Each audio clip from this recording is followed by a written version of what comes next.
Okay, we'll be getting started.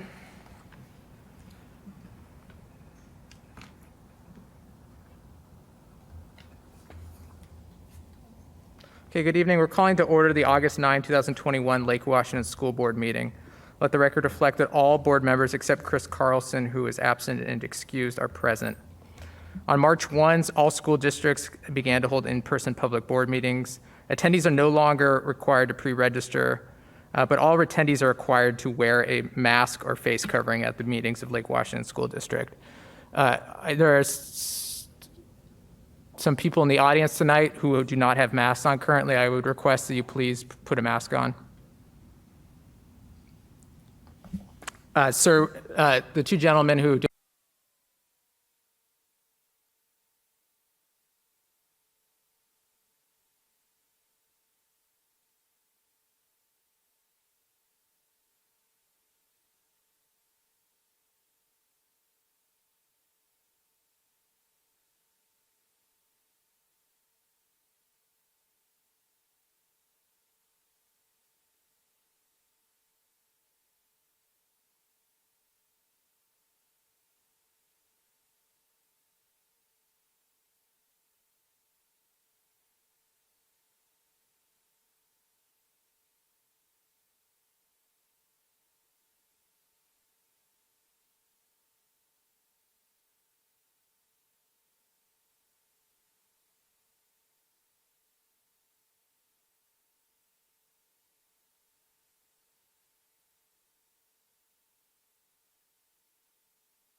Okay, we're calling to order the meeting. The three gentlemen who are here who have refused to wear masks have promised that they will be polite and that they will leave at the conclusion of their public comment, for which we are providing 3 minutes.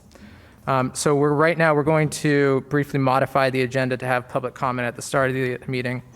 I have, well, sorry, I don't believe you signed up to give public comment, but if you want to, yes. Okay, we're going to approve the agenda first. I will entertain a motion to approve the August 9, 2021 agenda. So moved. As modified? Well, we're just going to write into it, so it's fine. As modified, yes. Okay. Been moved by Director, can I get a second? Second. Okay, it's been moved by Director Bleasner, seconded by Director Stewart, that we approve the agenda as presented with public comment immediately following this. All those in favor, please signify by voting aye. Aye. If there's anyone in the audience or on the board for that matter who feels uncomfortable right now, you're welcome to be outside and we'll just resume after public comment. The gentleman in the dark green polo shirt, you have 3 minutes for public comment. And then since you've refused to wear a mask, I'd ask that you leave at the conclusion of the 3 minutes. We have a timer. There's a green light, a yellow light, and a red light. It will buzz at 3 minutes. Thank you. Thank you, everybody. Last month, I came here and I gave a quick reading. Buenas tardes a todos mis hermanos latinos y latinas que están aquí y en otros sitios. Hello, my fellow Latinos and Latinas that are here and elsewhere listening. The purpose of my conversation the last time that I was here was to draw attention to two quite remarkable things that had been shown in the public resources that the Lake Washington School District had. Cross-dressing boys, because the Lake Washington School District is encouraging young children to cross-dress, to hold to gender diverse perspective. That's just code word to try to reprogram your mind into believing that which is not. They want you to say a he when it's a she when it's a he, and that's perverted. And I drew attention to this because how in the world did we get to a place in the United States, in this state, this beautiful state, where children are being exposed to this propaganda, the other propaganda that they're exposed to in kindergarten to second grade. There's more to me than you can see. The boy with the rainbow heart. Key events in the LGBTQ. You realize how insane it is to have a B, which stands for bisexual, too. Trans is the T. T is a complete contradiction, that there is no binary category. This is literally nonsense. The second item that I brought up that was scandalous, that was being supported in the Lake Washington School District website, was the anti-white propaganda, so-called critical race theory. That's none of the sort. Why are we poisoning our children's minds with the belief that you're to judge others by the color of their skin instead of the content of their character? This is preposterous, monstrous, wicked, and shall not stand. And that's what I announced the last time. You awoken the giant. I'm calling all parents, citizens, voters, 3 action items. Come,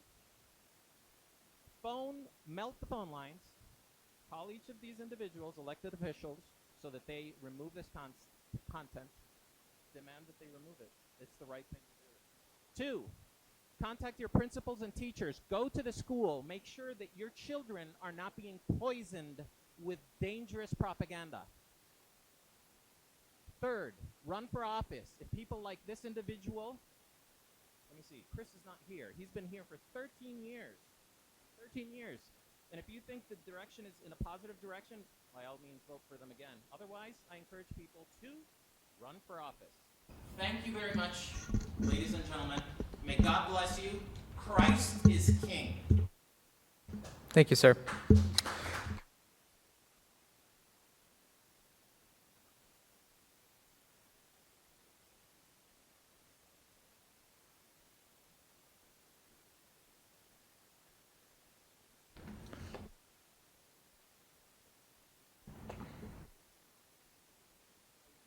Giving public comment? Yes.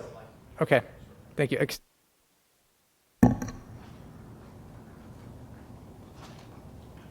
Well, thank you for the opportunity, and I want to be respectful, especially since I have one of my good neighbors here. Cassandra, you've been a good neighbor to us, and presumably we may disagree on things, but I will try to be respectful. So thank you for your time. I'm concerned, obviously, as a citizen of the Lake Washington School District, whose tax dollars go into this district, when I see a director of, I guess now former Director of Opportunity, Equity, and Inclusion, promoting material which says why kids need to learn about gender and sexuality. You guys probably all know what the salary of this person was. The salary of the person that promoted that is $178,025 per year. She's no longer with the district. She took another job.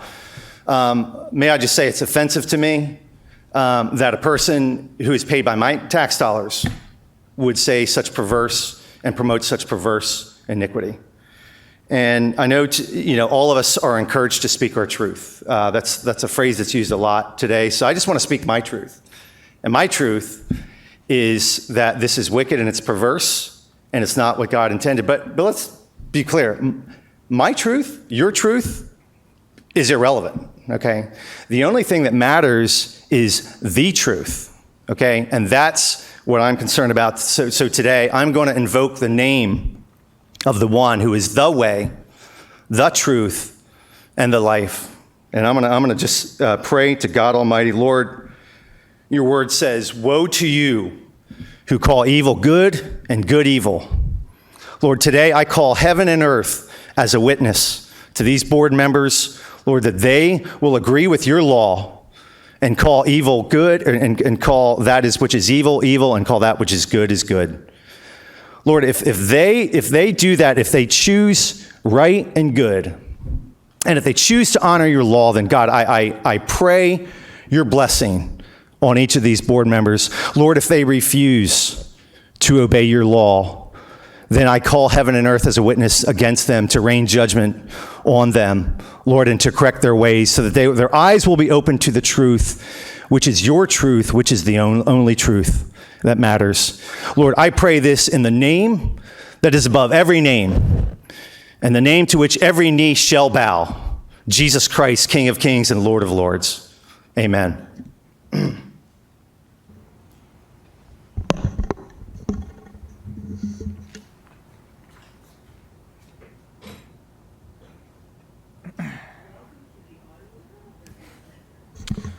Okay, before we continue, there's one other gentleman in the audience tonight. Sir, you committed to me that you would, yes. Thank you for coming. Okay, thank you everyone in the audience for bearing with us through that.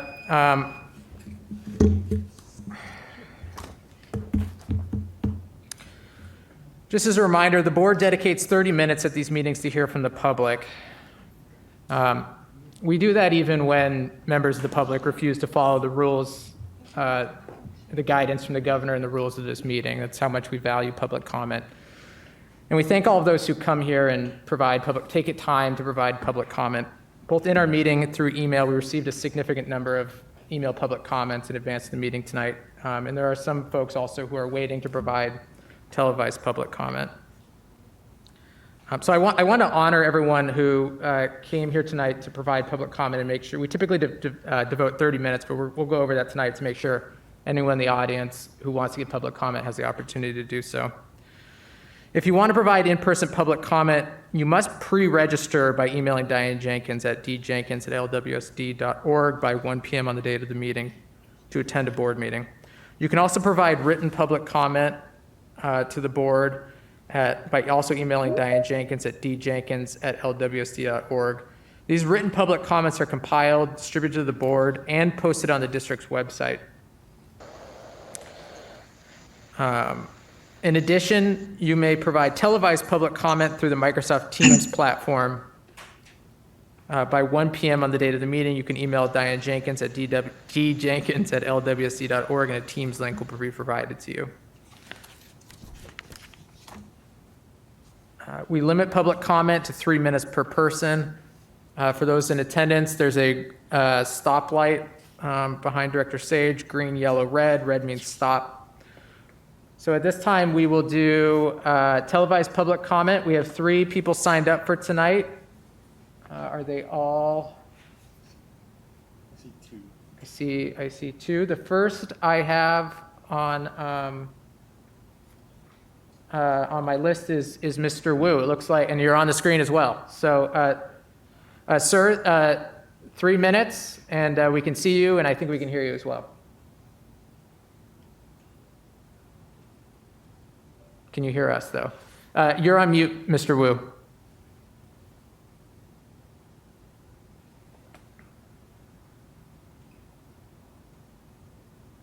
Still on mute.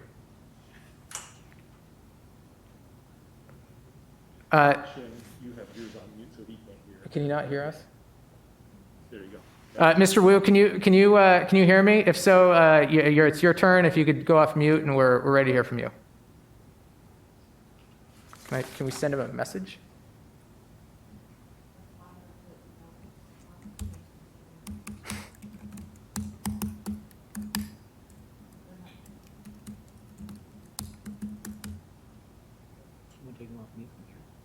I don't.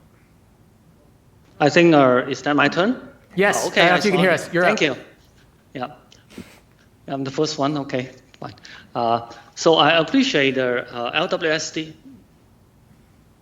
Is that starting timer, or I can just go ahead? I'll let you know when the 3 minutes are up. I'll give you a Yes. warning. Yeah, I think I already unmute. Yeah. Go ahead. We I can already hear you. unmute. Yeah, I already unmute. I can hear you. Yeah, like fine, Go ahead. but not this one.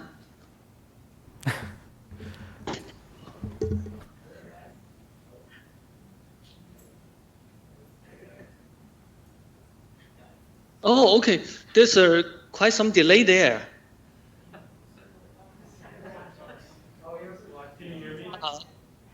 Yeah, just one problem.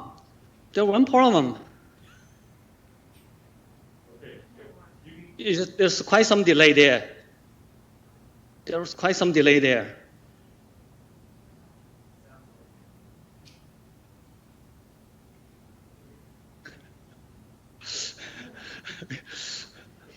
Okay, so I appreciate LWSD's effort trying to help every student regarding equity. My child had spent more than 7 years in the district, and I have some concerns regarding the policy draft.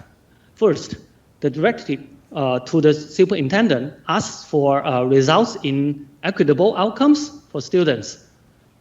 I don't see equitable outcomes as a goal for LWSD, and I think such goal cannot be achieved in reality.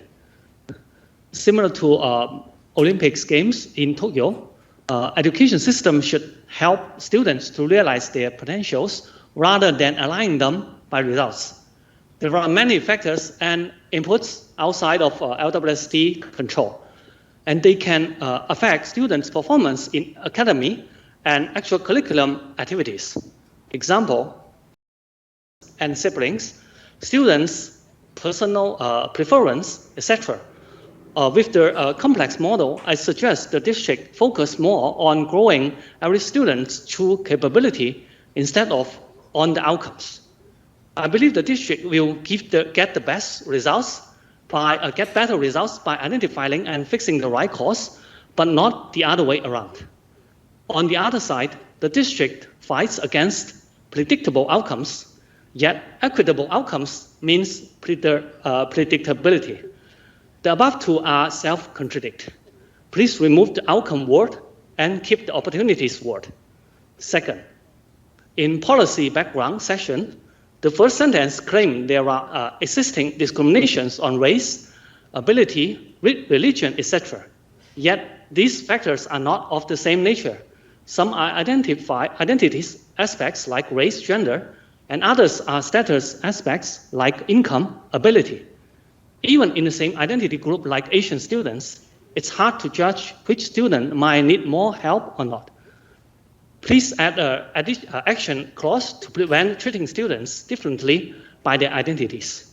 The third, according to Civil Rights Act Title 6 and Washington State Civil Rights Act, the policy should ensure there are no racially disfavored students. There was passed a lawsuit when Justice Department sues Yale University for illegal discrimination practice in undergraduate admissions. I hope the policy can avoid the district getting into similar situation. The fourth, in the title, inclusion covers anti-racist. So the anti-racist word can be removed. Let's promote the good part. Yep. So rather than saying, okay, we cannot do something. Yeah. So that's all my words. Thank you so much. Thank you. Next, we have Greta Clymer. Hi, can you hear me? Yes, just fine. Okay, thank you.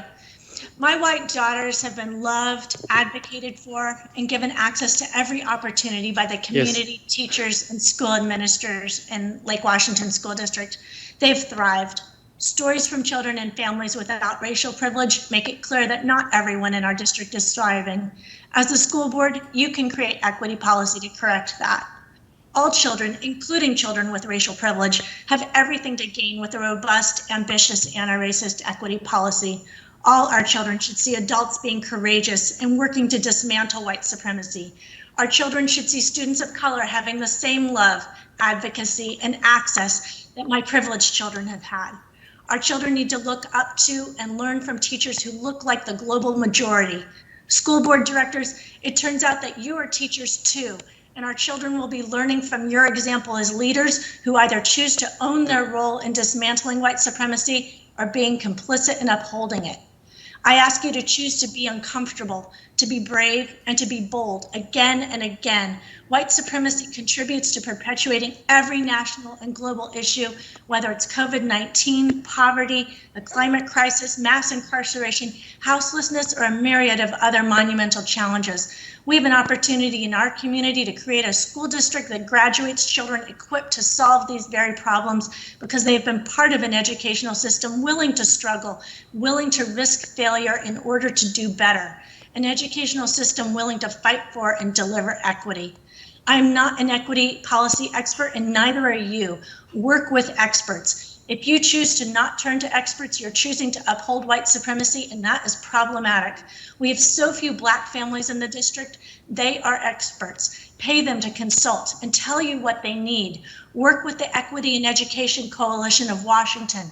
Have you studied the Washington State School Directors Association information on equity? It points out the improved outcomes of children having teachers who share their racial identity. I'm certain you will find Lake Washington needs to address why we struggle to hire and retain teachers and administrators of color. Solid equity policy exists, and you don't have to reinvent the wheel. Across the country and in Washington, there are school districts you can learn from.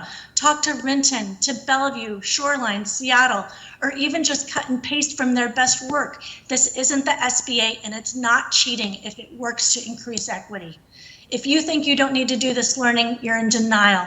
And that leads to my closing comment.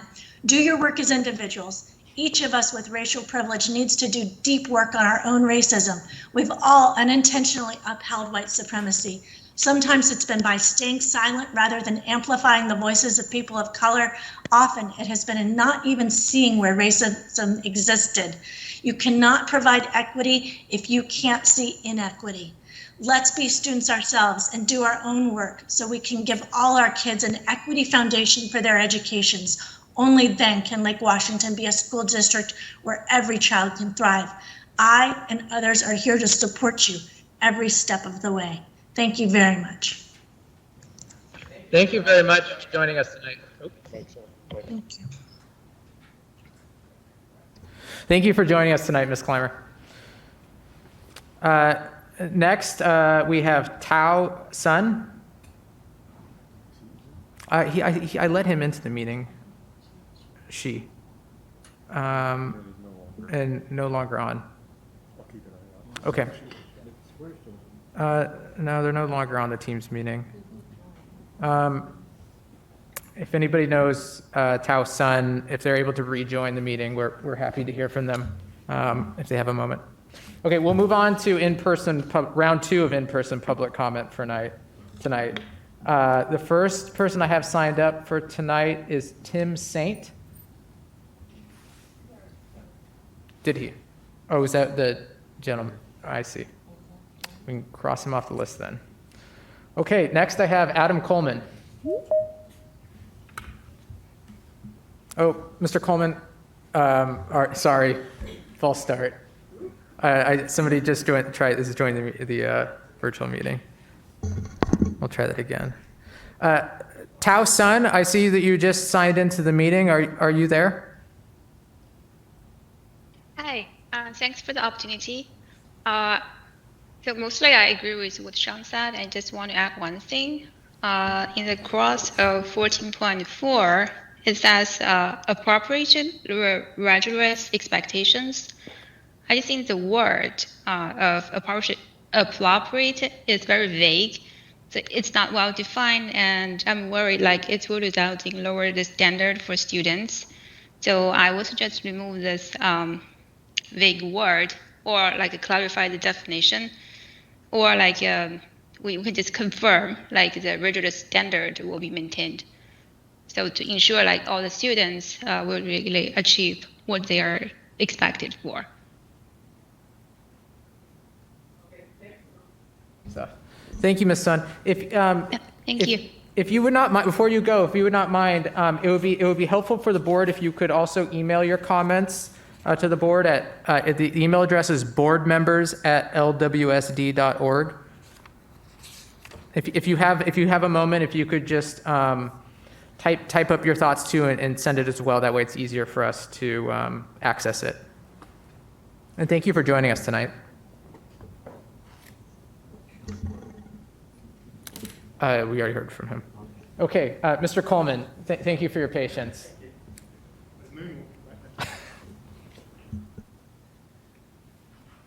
Thank you. I just want to say thank you to all of you for everything you do for our kids and the schools in the district. So I just want to start the meeting there. It's an odd time to then make a statement this evening, so I'm going to try and do it as quickly as I can within 3 minutes. My name's Adam Coleman. I'm here this evening to follow up on my statement on 17th of May, 2021, an email since then to the board and also to Dr. Holman last week related to the request of a later start time for Redmond High School and for the Lake Washington School District in general. And my understanding is Dr. Holman is going to talk to this topic, this subject this evening during the meeting, I think, if there's time. I want to take the opportunity first to again sort of remind those attending this meeting of the facts that we have to hand and why this topic really matters so much. And then I will give you my statement too, send that too. There's really 3 things here. The first is there are many studies, such as those from the National Institute of Health Services, that clearly show a direct link to increased educational and health benefits of having later start times for teenagers at high school. These being goals of the district itself, as you know. Secondly, there's also a very clear request for a later start time from families in the Lake Washington School District recently. Through your own surveys and our recent Change.org petition that I had here last time, as detailed in my prior statement to the board, this feedback was also influenced strongly by a 9 a.m. start time, being one of probably the only bright parts to having taken classes at home. I can certainly attest to that for having our son doing that. Moving back to 7:30 was a very jarring experience. And you all know that. You know that, Dr. Holman, board knows that, parents here know that, the students definitely know that. So, not being aware yet of what Dr. Holman is going to say later, I wanted to address the topic this evening. I'd like to ask for 3 actions. And maybe these will be covered in your statement, I don't know. The first one is parental partnership. It would be to the benefit, I think, of Lake Washington School District to take advantage of the significant experience and willingness within the community to help. Please be open to meeting both parents and students to get some other quick-term and medium-term solutions here. I know your schedule's a busy schedule, and you weren't able to meet us before the meeting, but I'd very much like to see if we could do that at some point after the meeting here. Secondly, let's address the busing issue head on. Can we create new busing options? There's lots of other options that I know have been done out of the schools. I know there's challenges with that, but it feels like busing is the primary thing that's a major issue. Then thirdly, we need to what I would call break glass. So as part of my job as a researcher, I talk to companies around here. I talk to leadership in many companies about their future back-to-work plans. The consensus is to experiment, learn, and be open to adapting. And I think we can do that here and think differently, given the rapid change that happened at the start of school. So just in closing, let's do what's right for our high school students and make their future experience and ability to succeed better than it was in the past by starting high school later. Thank you. Thank you, Mr. Coleman. Ms. Wells, do you also want to give public comment tonight? Yes. Okay, your turn. Thank you.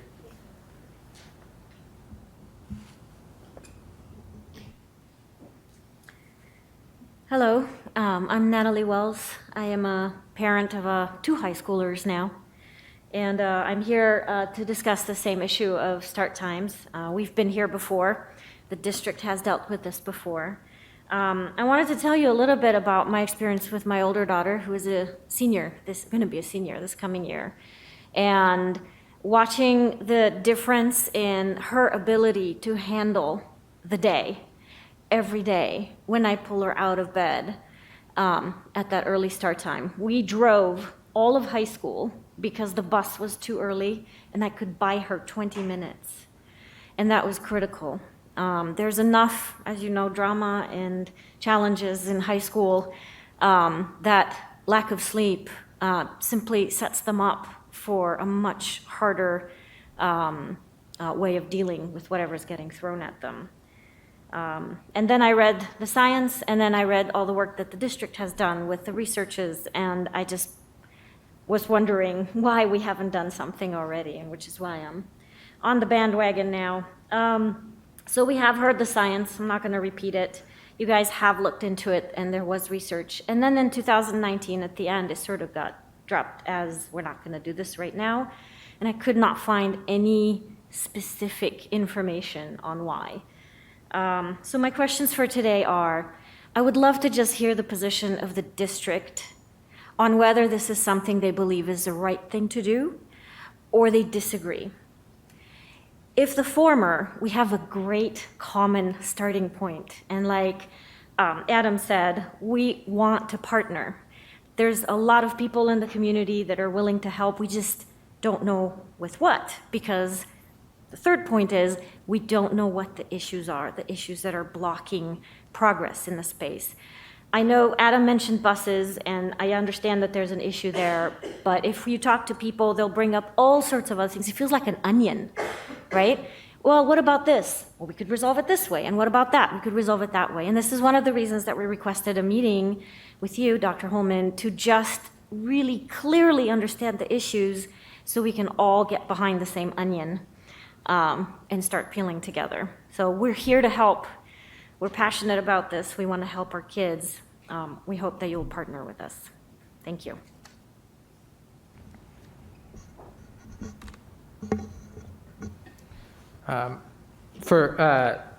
Mr. Coleman, Ms. Wells knows already, but Dr. Holman's superintendent report tonight that will occur late tonight will touch upon these issues. For those watching at home, you can, if you're not able to stay awake till that time, you can revisit our meetings at any time at lwsd.org, and you can even through the agenda select the particular part you want to watch and review it that way.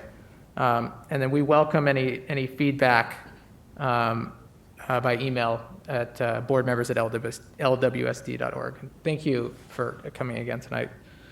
We have 2 left on the sign-up sheet. Next, I have Estra Silver.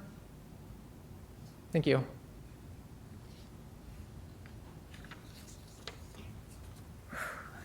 Hi there. My name's Estra Silver. I'm a parent of 2 girls at Blackwell Elementary. Go Bobcats.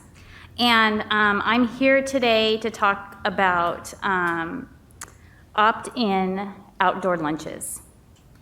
As we saw earlier in our meeting, it's clearly divisive times that we're living in.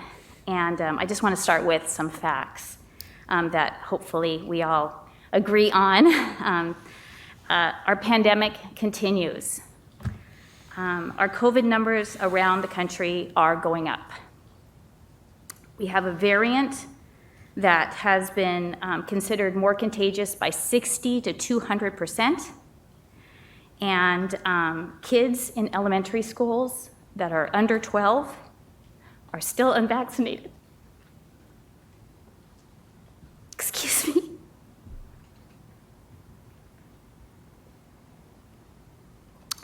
This current epidemic has been coined the epidemic of the unvaccinated. And that's all of our elementary school students. I'm reading on the news that the kids are getting sicker with this variant. But another fact remains that school is vital, and we all know that. And so how do we navigate this? And the one hang-up that I have, and that many parents at Blackwell, and I'm assuming at many other elementary schools around the country, we're nervous about indoor lunches, unmasked indoor lunches among an unvaccinated population. Restaurants were off limits to us because they're indoors. How do we send our children to school without white-knuckling the whole experience, knowing that they'll be indoors eating? I've circulated a petition among Blackwell parents asking about their level of interest in an opt-in outdoor lunch experience, and I've received a number of parents who are extremely interested. In less than 24 hours, I have 75 families already signed up. It's my understanding today that it's at the principal's discretion whether how they would like to handle lunch. Currently, well, I don't want to comment on what the status of Blackwell lunch is looking like. But I would like the board to strongly consider encouraging principals and elementary schools to hold an opt-in lunch option. Thank you. Thank you for coming tonight.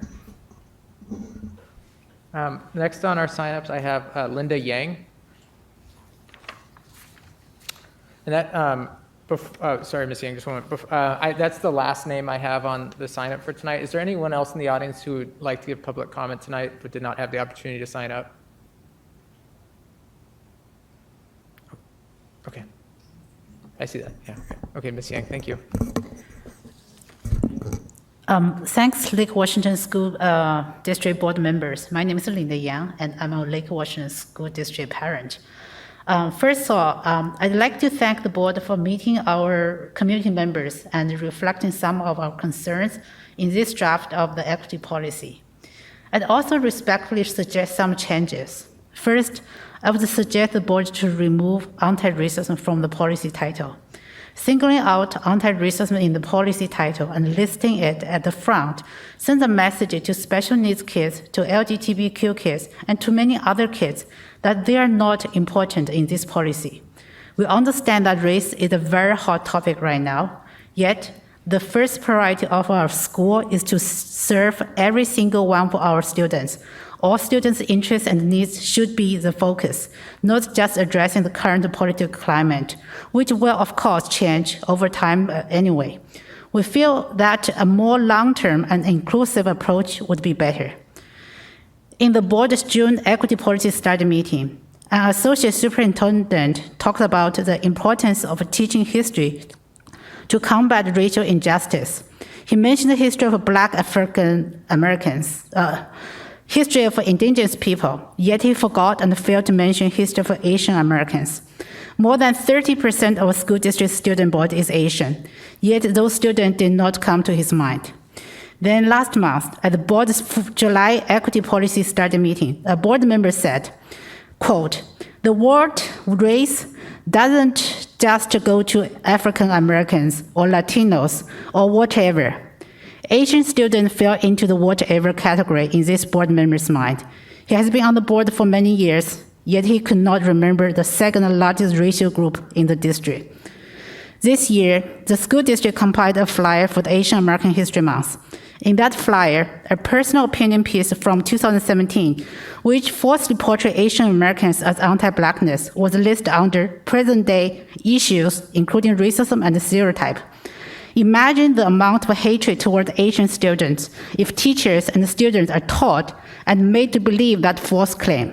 We thank the school district for the prompt removal of that link upon our request. However, we can't always monitor this type of incidents. On page 2 of the policy, 14.1 to 14.2, all listed anti-racist in the language. I would respectfully request the board to make sure that Asian students are not forgotten, ignored, or even fall victim of anti-racism discussions and practices. If we're not careful, a policy that seems will help Asians may end up negatively impact Asians. One solution could be to clarify state anti-racism includes anti-Asian. Lastly, I have concerns about the equitable outcome. Although providing equitable opportunity is understandable, demanding equitable outcome is questionable. Not all students are the same. How can the superintendent deliver equitable outcome without holding some students back? Students should be encouraged to excel and be successful at their own pace. Thank you. Thank you, Ms. Yang. Great. Ms. Sika, thank you. And is there anyone else in the audience who would like to give public comment tonight? Okay. Thank you. Good evening, directors. Liberty Stewart, Bleasner, Mr. Carlson's not here, Sage, and Dr. Holman, and Diane, and members of cabinet, and community members. I had not originally planned. I'm sorry, could you raise your mic a little bit higher? Sure. My name is Miss Olumide. I am a parent in the community. I have 3 young children in the school district. And I was compelled just to say a few words this evening, understanding that tonight is a significant night. It'll be the night that we pass our first ever district equity policy under OE 14. Many members of community, by the extension of the board members and cabinet and the Department of Equity, have worked very hard on the development of this policy by including members of community such as myself and many other parents representing different people groups. And so I wanted to thank you for your work that you have done to bring this policy to fruition. And I also want to add to that gratitude the significance of this level of work and the passing of the policy happening at a time when most families aren't as engaged as they are during the school year. Many families will return to school this fall finding that we have a new equity policy that was passed over the summer break. And while that is commendable because we as a district had a goal set on when to get that passed, I just want to lift up the voices of the parents, the students, and the family members who are not aware that this work is happening and that it's being passed, but who were so closely connected to it. I think if the district continues to be more intentional about circling back with members of community and communicating with them to let them know that this work will come to a close in the summer break, it will give those families and students and parents opportunities to share their thoughts, to give their feedback, and to really engage in true engagement around the final outcomes of bodies of work like what's being passed today. The other thing I wanted to add is another significant change that took place just as the school year ended was that our district lost our first ever director of equity, Dr. Gloria Henderson. And there may be some families who are aware and many who may return in the fall to find out that our director of equity is no longer with our district, has moved on.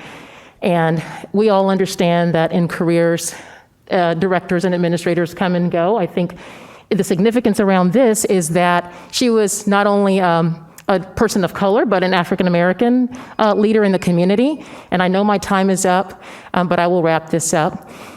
Many members of community are eager to understand what the process is around the hiring of our next director of equity and what level of engagement families, students, and parents are involved to be a part of that process. There are many speakers who spoke on issues that may not be of priority to people like myself or others, and all of their voices should be included in this process to ensure that their students and families are represented. And you may be doing great work to do that. And so if you could just share more in the communications about how that engagement is taking place and inviting those voices, I think it will reassure families that the next director of equity that comes to our district will be supported in the way that is required, and most especially if it's a person of color, because we all understand the additional tax there is around Black leaders or people of color or LGBTQIA+, or anyone facing any form, Asian American, any form of marginalization, to do this kind of work on this level for a district this size. Thank you. Just as a point of clarification, the board is not voting to adopt the policy, the equity policy tonight. Tonight is our first reading of the policy. It's slated to come back for adoption August 23rd. So if you were, for example, just learning about the equity policy for the first time tonight, there's still an opportunity to provide comment to the board, and we'd really like you to do so. So the email address for the board is boardmembers@lwsd.org. Okay. Then I've done 3 laps at asking if anyone wants to give public comment here tonight already, but I'll do one more. Is there anyone else in the audience who would like to give public comment who did not have the opportunity to do so? Okay, great.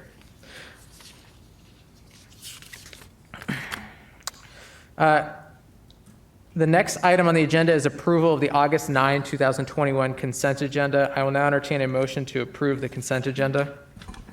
So moved. Second. It's been moved by Director Sage and seconded by Director Bleasner that we approve the consent agenda as presented. Dr. Holman, will you please poll the board? Director Sage? Yes.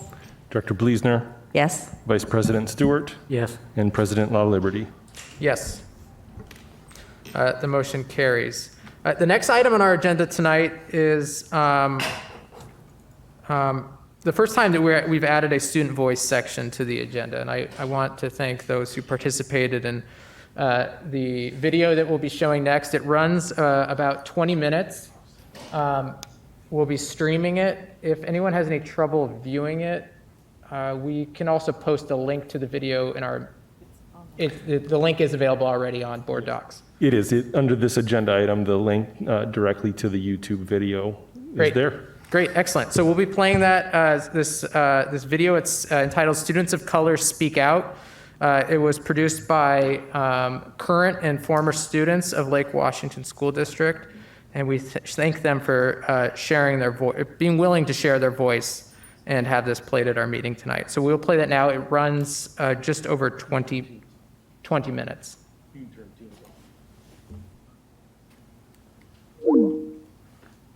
It should be.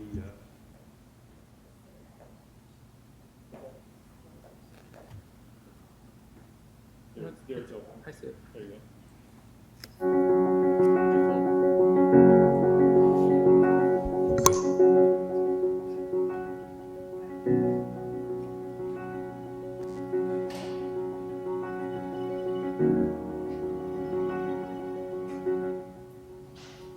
Lake Washington School District definitely says they value their students of color, but I don't feel like they're very valued because sometimes there's hostile situations and it's like, why is no one helping? Why aren't admins stepping in? Why aren't teachers stepping in?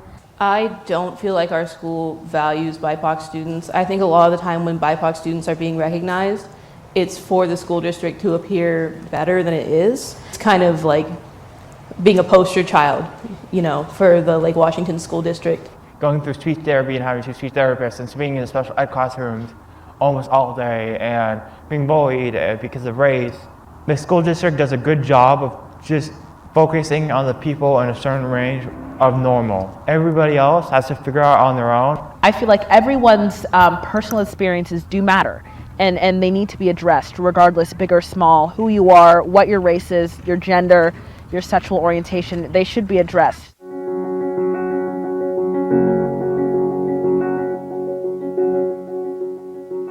I remember the last day of 6th grade, this was in our I Experience class, a group of white boys, their skit was very, very inappropriate. They were pretending to be Mexican and they had Mexican accents and they brought in sombreros.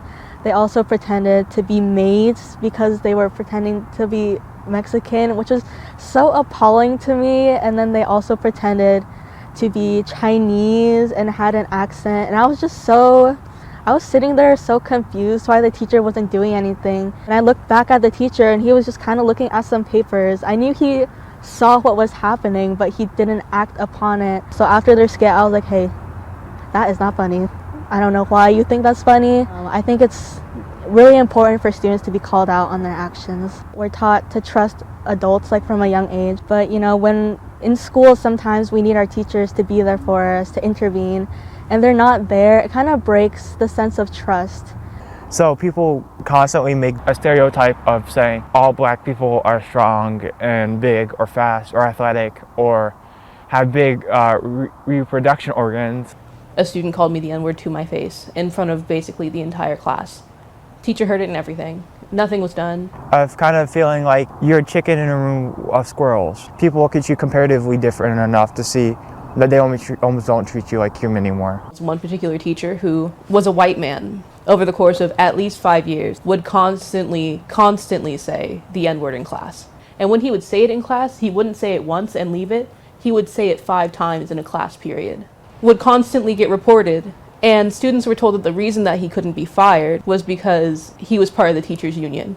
During the summer, there were some disturbing pictures from students of my school doing very inappropriate racist things. I felt like this was something that needed to be condemned and was not being condemned. In Northstar, if you said the N-word or anything like that, you would get suspended for a couple of days. You would get punished almost right off the bat. Here, bullying and the way people get in trouble, it's not really as harsh because they know the consequences aren't bad enough. And hearing that whole like, oh, I can say the N-word because I have black friends. And basically being told things like Black Lives Matter shouldn't exist and that they were unimportant and you didn't need them.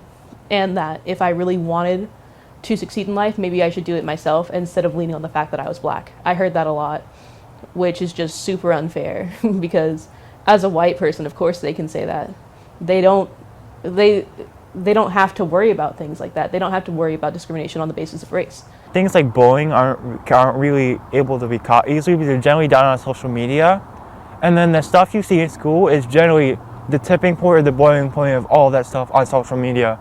A couple years ago, there was a basketball game, and it was a school blackout game. A whole bunch of Lake Washington students showed up in blackface. And they claimed that it was because of the blackout game, or they claimed it was just dark purple paint, so who should care? Why should it matter? But it was blackface. To sit there and watch as like a large amount of my peers walked around and like honestly behaved like monkeys. Like that's what they were doing. Just direct racism. It is not just an insult. It is not just disheartening. If I see anyone in blackface, I take that as a threat. They mean to do me harm. And then when it got called out, like the blackout games ended up being canceled. And that's when students got really upset and said that it was unfair and they wanted to protest.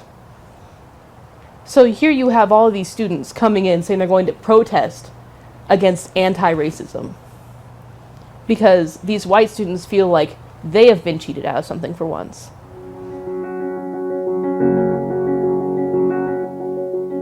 You can't address a problem if people aren't willing to say the problem, right? In a sense, it's like nobody's going to say the problem unless they're so fed up with it. Administration only talking to you when there's an issue they have to fix. Because a lot of the time, too, that issue isn't fixed, and you're kind of just left to do everything yourself. I showed a book called The Only Black Student, but it was basically a book that would help teachers and admin alike understand how to recognize black students in particular, and it could be applicable to a lot of BIPOC students that weren't black as well. And I was told basically that if I wanted to do that, I would have to buy the books and supply them. So why is it that I, a biracial student, would have to work hard and pay the money that I knew my school had to respect me? It's unreasonable, especially when it takes such an emotional and sometimes even physical toll on these students. Like that felt like the normal to me, so I couldn't really recognize it for a while. So I just kind of wish someone else, like a teacher or an administrator or whoever was, kind of recognized it and kind of helped me get out of that place, because like the people with that kind of stuff has happened since the beginning, they don't know anything, so that's like the normal for them, so they don't know what to do about it. I was tokenized by a lot of students and teachers alike, expected to know certain things about my culture and talk on things that I didn't want to talk on. When we would learn about, say, slavery in history class, they would look at me and say, well, Adrian, what do you think? You know what I think, you know? Like, it was bad. I don't know what else to say. It's just kind of that level of responsibility that was immediately put on me to explain different things, and the fact that the teacher felt uncomfortable to do it themselves. And that was very difficult for me, having to constantly educate my peers. And I definitely don't want students walking up to me asking me what Kwanzaa is. I don't know. I'm gonna be honest, I don't know.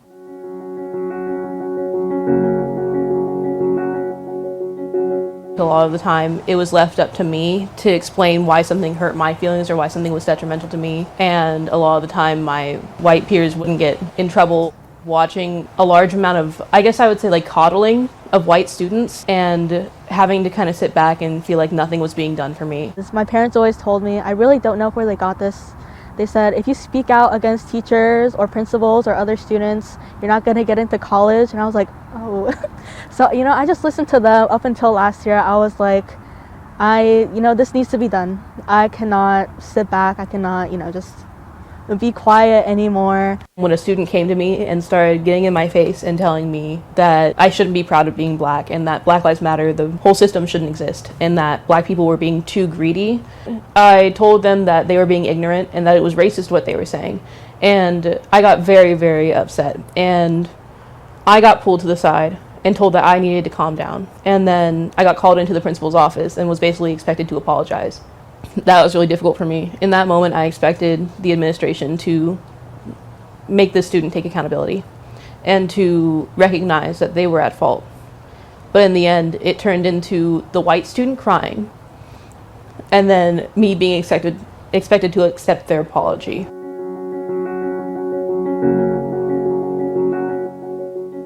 If we all want to be on equal ground, different students need more resources in order to get there. And I think allocating resources towards BIPOC students are really important.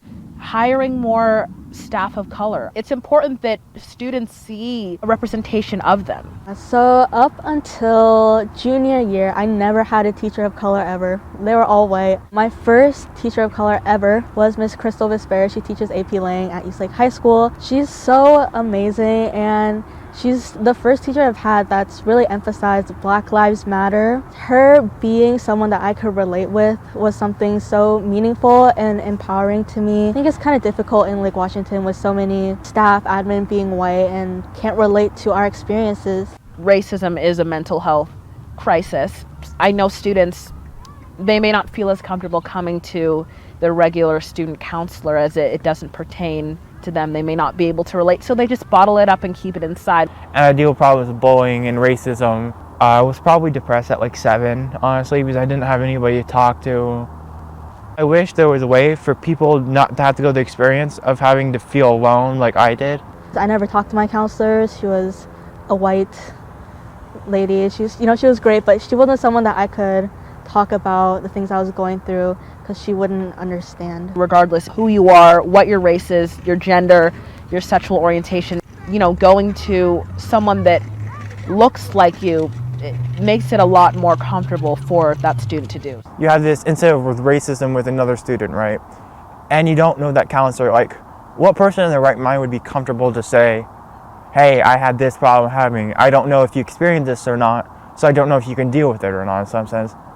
And so it makes a lot of people feel uncomfortable because they don't know they can solve the problems.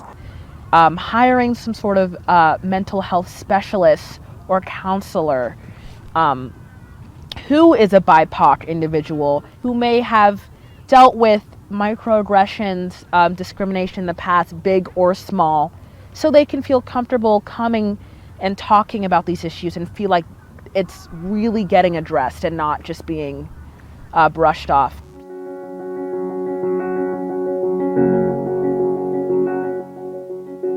There should be things put in place to not only help the students feel safe and comfortable, but also the teachers.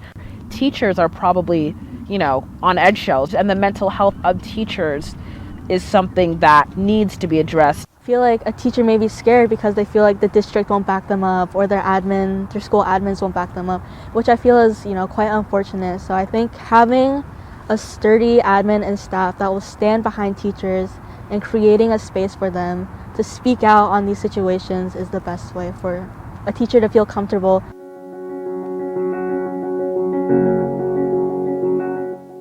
I was told that I could pull books from the library to try and give monthly or weekly excerpts to basically the teachers and have them emailed out. I chose So You Want to Talk About Race. And the initial passage I wanted to start with for the teachers and for admin just in general was intersectionality, because that's a really important aspect of our school culture. And then the last second it got rejected. And I was told that the school wasn't ready or that it wasn't the proper time. But when will it be the proper time for our BIPOC students to finally feel accepted and to feel like they are part of the group? Teachers in their classrooms need to start being more uncomfortable, being comfortable with being uncomfortable, if you know what I mean. Because these conversations need to start happening. Just because a teacher's uncomfortable doesn't mean they can't dismiss the situation or dismiss a lived experience. Having conversations with students, I feel like, is such a great way, sparking conversation, especially in classrooms. The more we diversify our school systems, the more comfortable students will be able to interact with their teachers and have a better student-to-teacher relationship. Bob, my middle school North Star teacher, he was white and he made us feel so comfortable that we could really talk about anything with him. In my AP Lang class, it was majority students of color. We had 3 Caucasian students, and we had very uncomfortable discussions, and you could definitely feel the discomfort from the white students, but they still understood. They showed empathy towards us. It was such a great conversation to have with them. If a teacher feels, scared to speak out, I would say, just do it. I feel like it opens up so many doors for conversations. This is the truth, and I think people need to know the truth so they're not fed false information.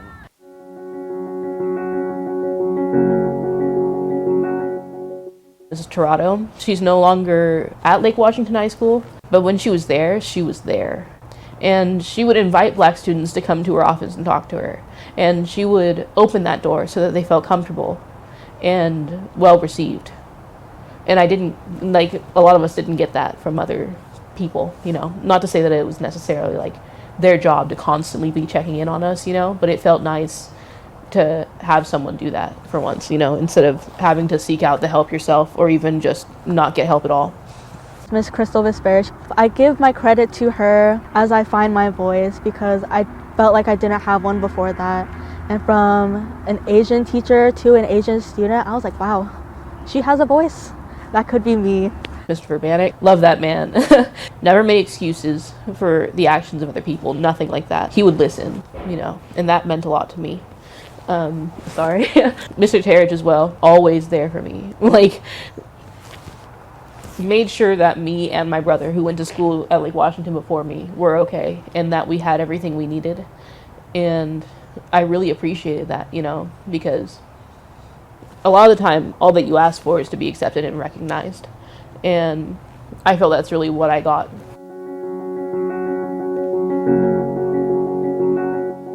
But personally, I think they should be educated at a certain level just to respect other people's cultures and race and that kind of stuff at a young age. Starting young as possible, is the best. It's really important to teach students that if this is happening to you, this is what it's called. This is not okay. you should not be okay with it. I wanted to have that taught to me in elementary school, so I could have called out earlier. So, diversifying the curriculum starting in elementary school. There hasn't been a lot done for Asian American students. Even though they make up a large population of our schools, how often do we see them mentioned in history classes or anything else, It's not just on history teachers to acknowledge the history behind everything. In science, why can't you mention scientists of color?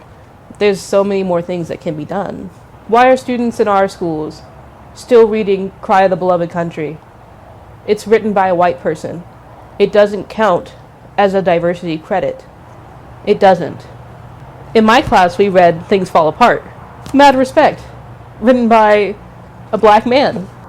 You should be able to see your homeroom teacher more than like twice a week, and it should be less of like a study hall and more of a space where you do different activities and other things that varied, and it would make that group of people feel really, really comfortable around each other. It feels good when Black people and Native American people and Latinx people are acknowledged. Acknowledgement can't just be, here's a day that represents you and that's it.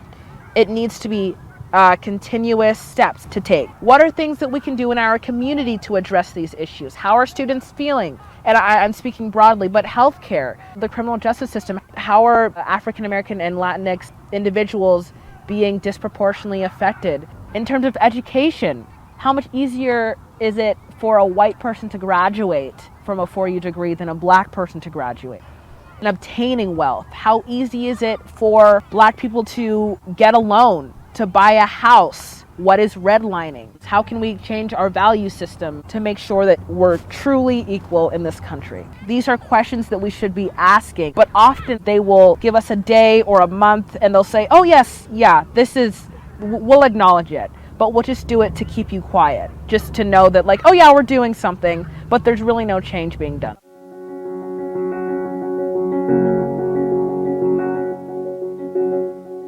There was a big rise in social justice being seen as cool or woke. High schoolers and middle schoolers do this trendy thing. They'll make a post when it's trending about the unjust social problems happening, and they just post about it, and then as soon as it dies down, they stop talking about it. White students coming through posting a black square or attending one march, it doesn't fly with me.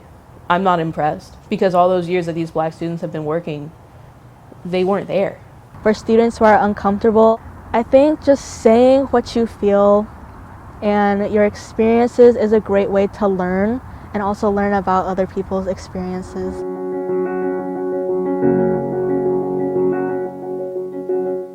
In the same way that they have made a list of students' rights and responsibilities, make that for the teachers, make that for the administration. So then we have a clear list of ideas and reasons and the possible outcomes of what's going to happen when someone does something that is not okay.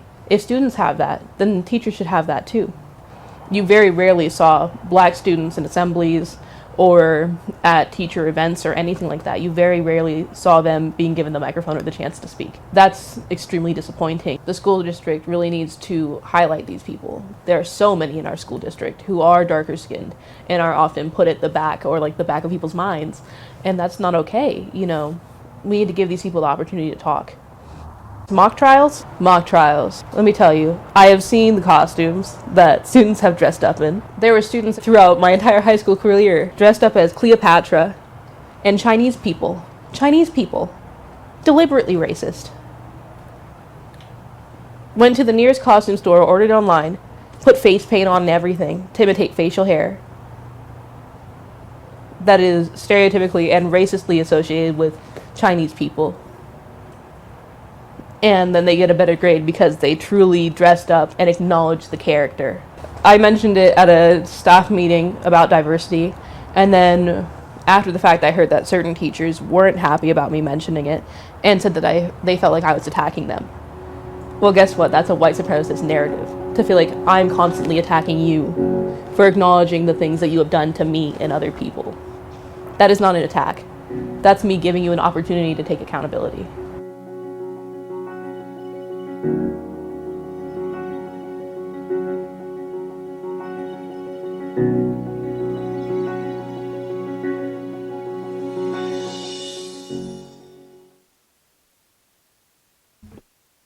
Great. Thank you to all of the current and former students who participated in that video and for being willing to share it with our community at our meeting tonight. We appreciate it.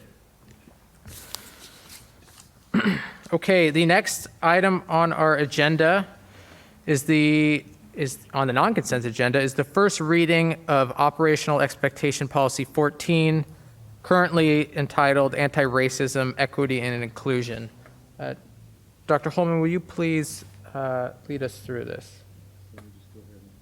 Let me just go ahead and log in here so that I can share my screen.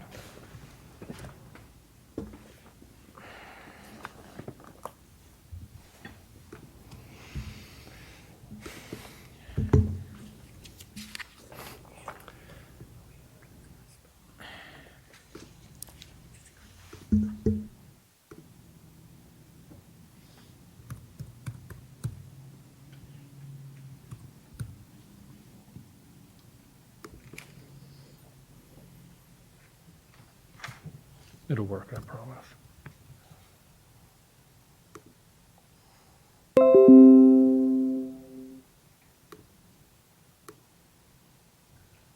Okay, and so tonight I brought to you information for your first reading. Went in relatively significant depth regarding this, as it is the process of formally adopting a policy, which, as the board knows, this isn't something that occurs every day. And so want to spend some time thinking about the process used to adopt policy, but also the board asked me to spend a little bit of time in interpretation and thinking about some of the indicators. And so started to do that with some of the policy statements, just to be able to provide information to really the board, but also to the community as we think about what is the monitoring that would occur for this policy. And that monitoring is really what starts to flesh out the overall policy. And so tonight want to talk again, just a quick brief overview of governance and the policy process, just do a general review of OE 14, talk about my next steps in the development and finalization of the interpretation and indicators. Just want to put some context around the process that I'm actually going to use to bring the board information to take action on after you ultimately adopt your policy, and then want to review the example interpretation and indicators that I've started to think about, knowing that these aren't even at the draft point. That's why I'm using the word examples. But I want to start with talking a little bit about what we're about. Our mission, that each student will graduate prepared to lead a rewarding and responsible life as a contributing member of our community and greater society.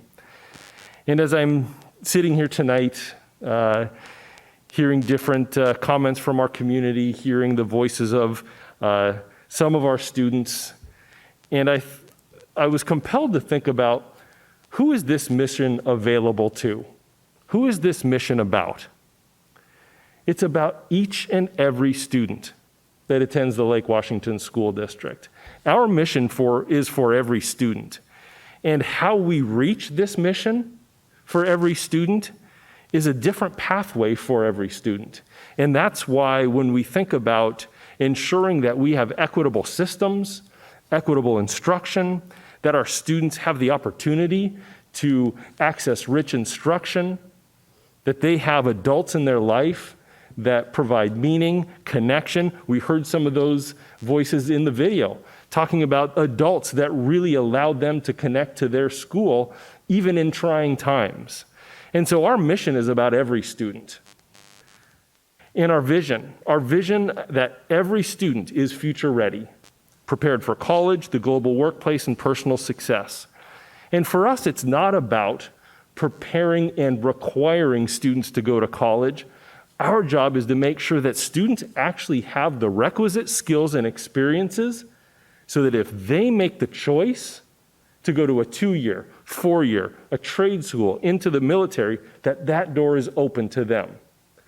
Our vision of preparing students for college, it's every student, each and every student, but the pathway that each student takes is fundamentally different, but we are here about every student.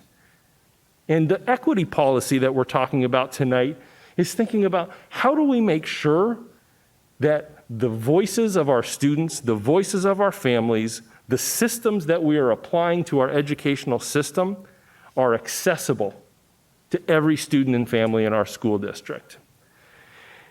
Over the last 4 years, we've used this statement to really kind of ground when we think about our commitment to equity as an organization. It's to ensure academic success for all students by closing opportunity gaps for students and providing equitable, inclusive working and learning environments for all students, families, staff, and communities. I spend a lot of time looking at our student data, and it would be naive of me to say that there aren't significant gaps for a number of our student groups that are persistent across academic success, around opportunity and access to our programs and services. And so I am compelled as the superintendent to say that's not okay. And that's why when I think about our work of closing opportunity and achievement gaps for students, that's what this work is about each and every student graduating prepared for their future. And so as I'm kind of hearing tonight, I feel compelled that the work that we do is about each and every student. It's about making our community a better place. It's about connecting with our families, because every student deserves excellence. Every student deserves to thrive. And so that's, when I think about this work, that's what it is about for me. And I'm going to go from that to talking about coherent governance. And boy, that is quite a shift. And so when I think about the governance of the school board, there are some boards that they actually manage the operations of the school district. The board in Lake Washington has decided to use a different model of governance. And so it's important to understand the distinction. And so what is coherent governance? Coherent governance is a clear set of policies that the board adopts to ensure that the oversight, the vision, and the expectations of the board is clear.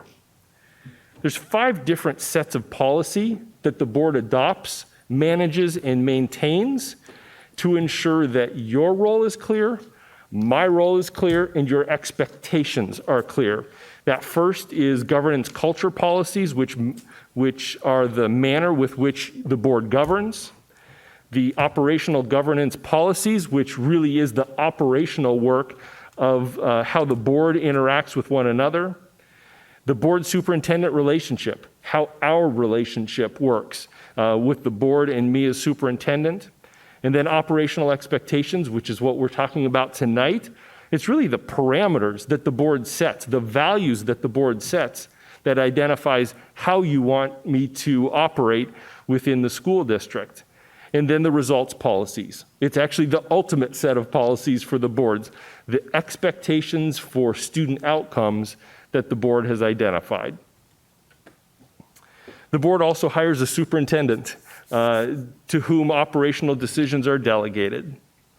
And then when we think about the cycle of adopting policy, again, we don't go through this cycle very often because the board isn't adopting brand new policy very often, but the board does refine policy from time to time. And so the cycle actually is similar. And so first, it's that policy review and or adoption. We're going through that process right now.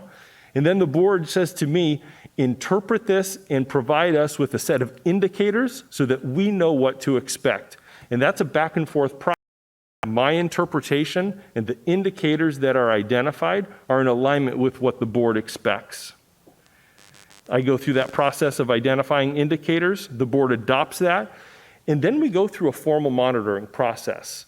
And tonight we have a couple of operational expectations that we'll be monitoring and reviewing later in the board meeting. But that process is about me saying, here is how I have met and lived within the parameters that the board has set, and here is the data to accompany that. One of the operational expectations tonight is not in full compliance. And so I indicate that, provide data around that, and then the board said, please come back to us with operational expectation 10 and tell us what you're going to do about it. And so I brought that for you tonight as well.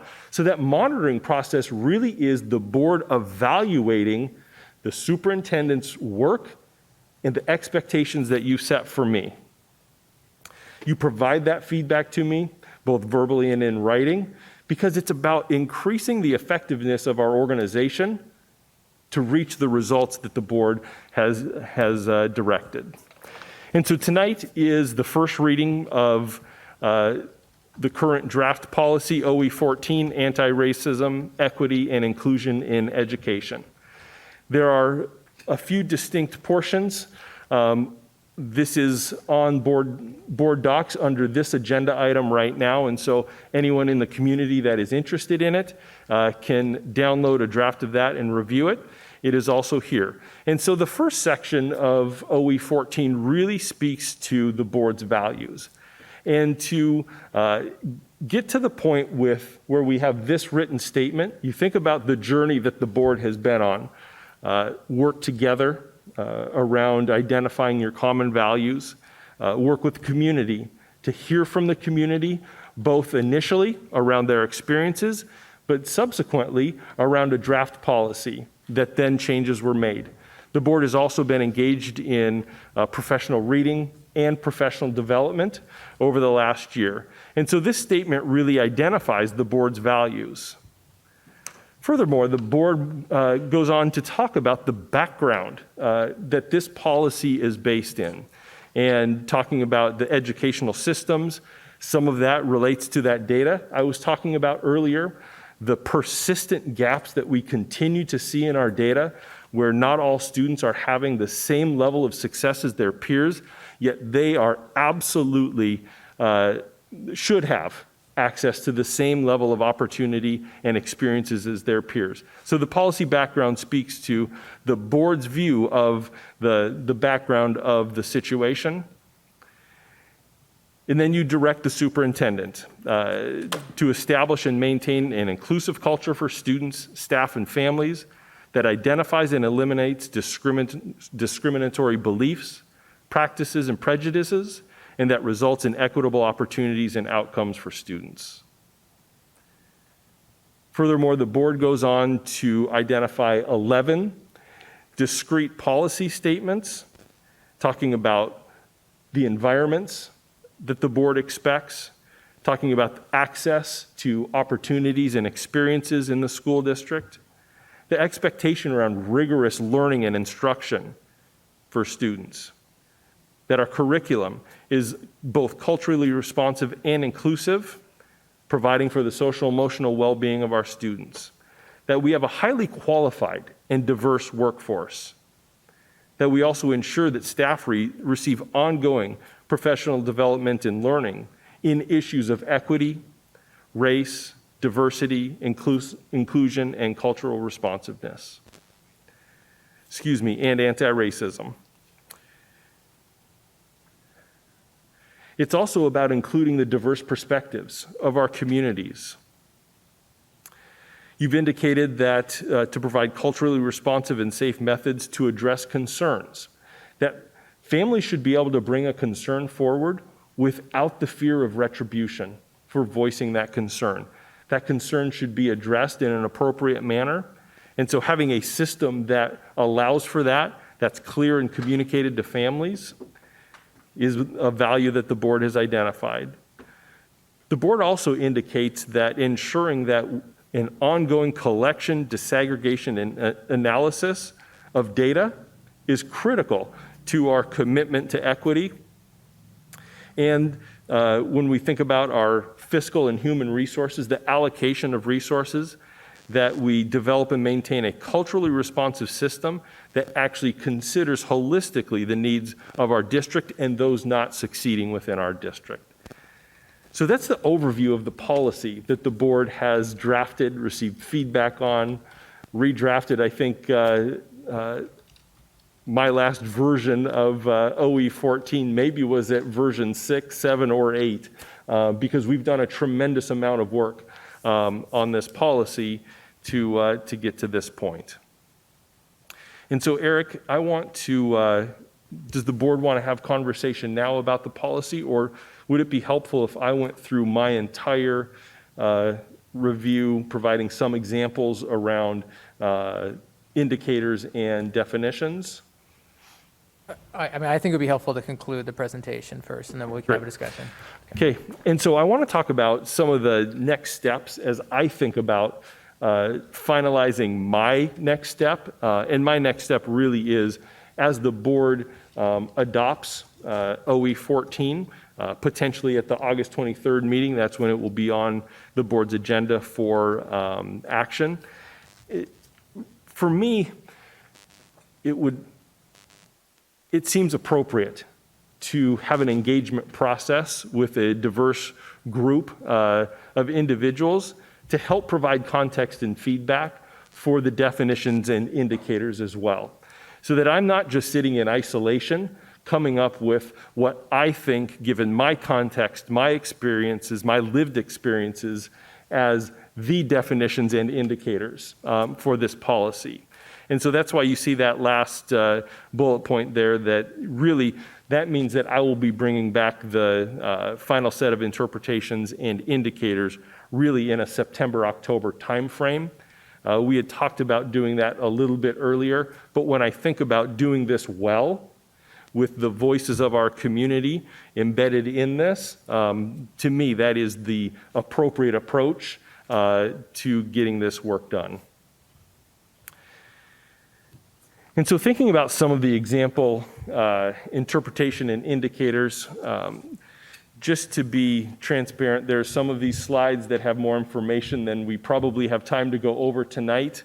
I will post this in board docs, both for the community to see, but also for the board to have as well.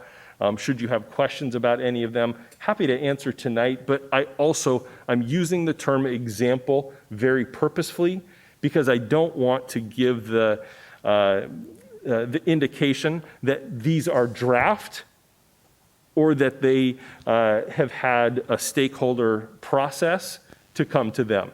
I've spoken with directors or assistant and associate superintendents around some of these, but that is just that very initial thinking around some of these and response to some of them. And so you can see that I'm trying to be very purposeful about what these are and what these are not. They are not the final interpretation and indicators. They're actually not even draft. The language is offered just as a consideration and is not language that has been thoroughly vetted. Again, that vetting process is engagement and actually having people work with me on these. But the language is offered to provide some context for the type of indicators or data that the board could expect through this process. One of the things I did as I met with the internal team, hearing them talk about and think about the policy statements that the board, which are in front of the board this evening, and hearing them just think about and talk about the different indicators that could potentially be part of the monitoring process. I then kind of went to a grid. There were 6 different types of data that we really were talking about. Perception of students, perception of parents and families, and perceptions of staff. Because when we think about, let's just take 14.1, it really is about safety, inclusiveness, an anti-racist classroom. How do you understand whether that's actually coming to fruition? Well, you need to actually ask the people that are there and experiencing it. And so you kind of see that. Some of the policy statements really lead to an indicator that points to administrative policy. So how is the operational work of the school district actually aligned with the board's policy in fulfillment of that? And then some of the policy statements do have a definite outcome that can be reported to provide ongoing data and measurement of progress. And so, again, an initial kind of thinking around the different policy statements and the types of data that the board could expect. Now getting into the detail that I won't go through absolutely every indicator here.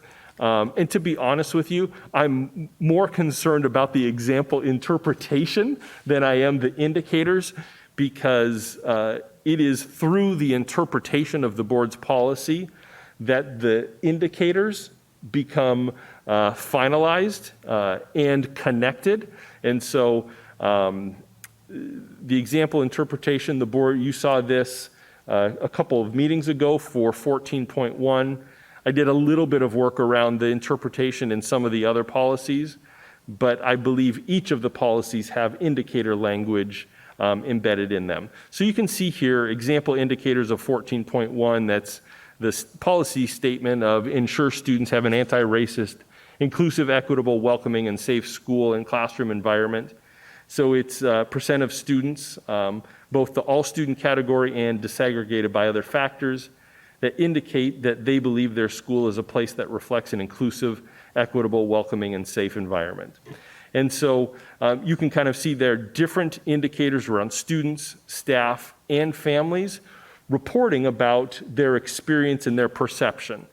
You can also see there both our teachers and our building leaders have a framework for their professional growth and evaluation. And within that, there is language that they're evaluated on that really does speak to the board's policy statement. So you can see there, those are data we have access to, and we can see how are those leaders that are rating both our building leaders and our teachers talking about how our staff are implementing these in their classrooms or schools. When we think about 14.2, it's that environment but focused on our staff. And so you can see here, again, some perception data, reports of staff, and then also, do we actually have policy that addresses issues of discrimination? 14.3, again, on the interpretation side, you can see terms that we will be working to interpret, and superintendent's interpretation statement. On the indicator side, again, some student reporting information to us. What's interesting about our current clubs and activities, not all clubs are alike. Some clubs meet very regularly. Some clubs don't meet as regularly. We don't have the clearest of data around student participation in those, because from time to time, students flow in and out of those clubs. But understanding our student access to those then leads to really our students being able to indicate, do they have a place where they feel connected in their schools? Because we know that clubs, activities, sports, these are all ways that students feel connected to their schools. And so it's important to understand that as we think about students feeling connected to their schools. I went back to 14.3. You see that last bullet in the indicators.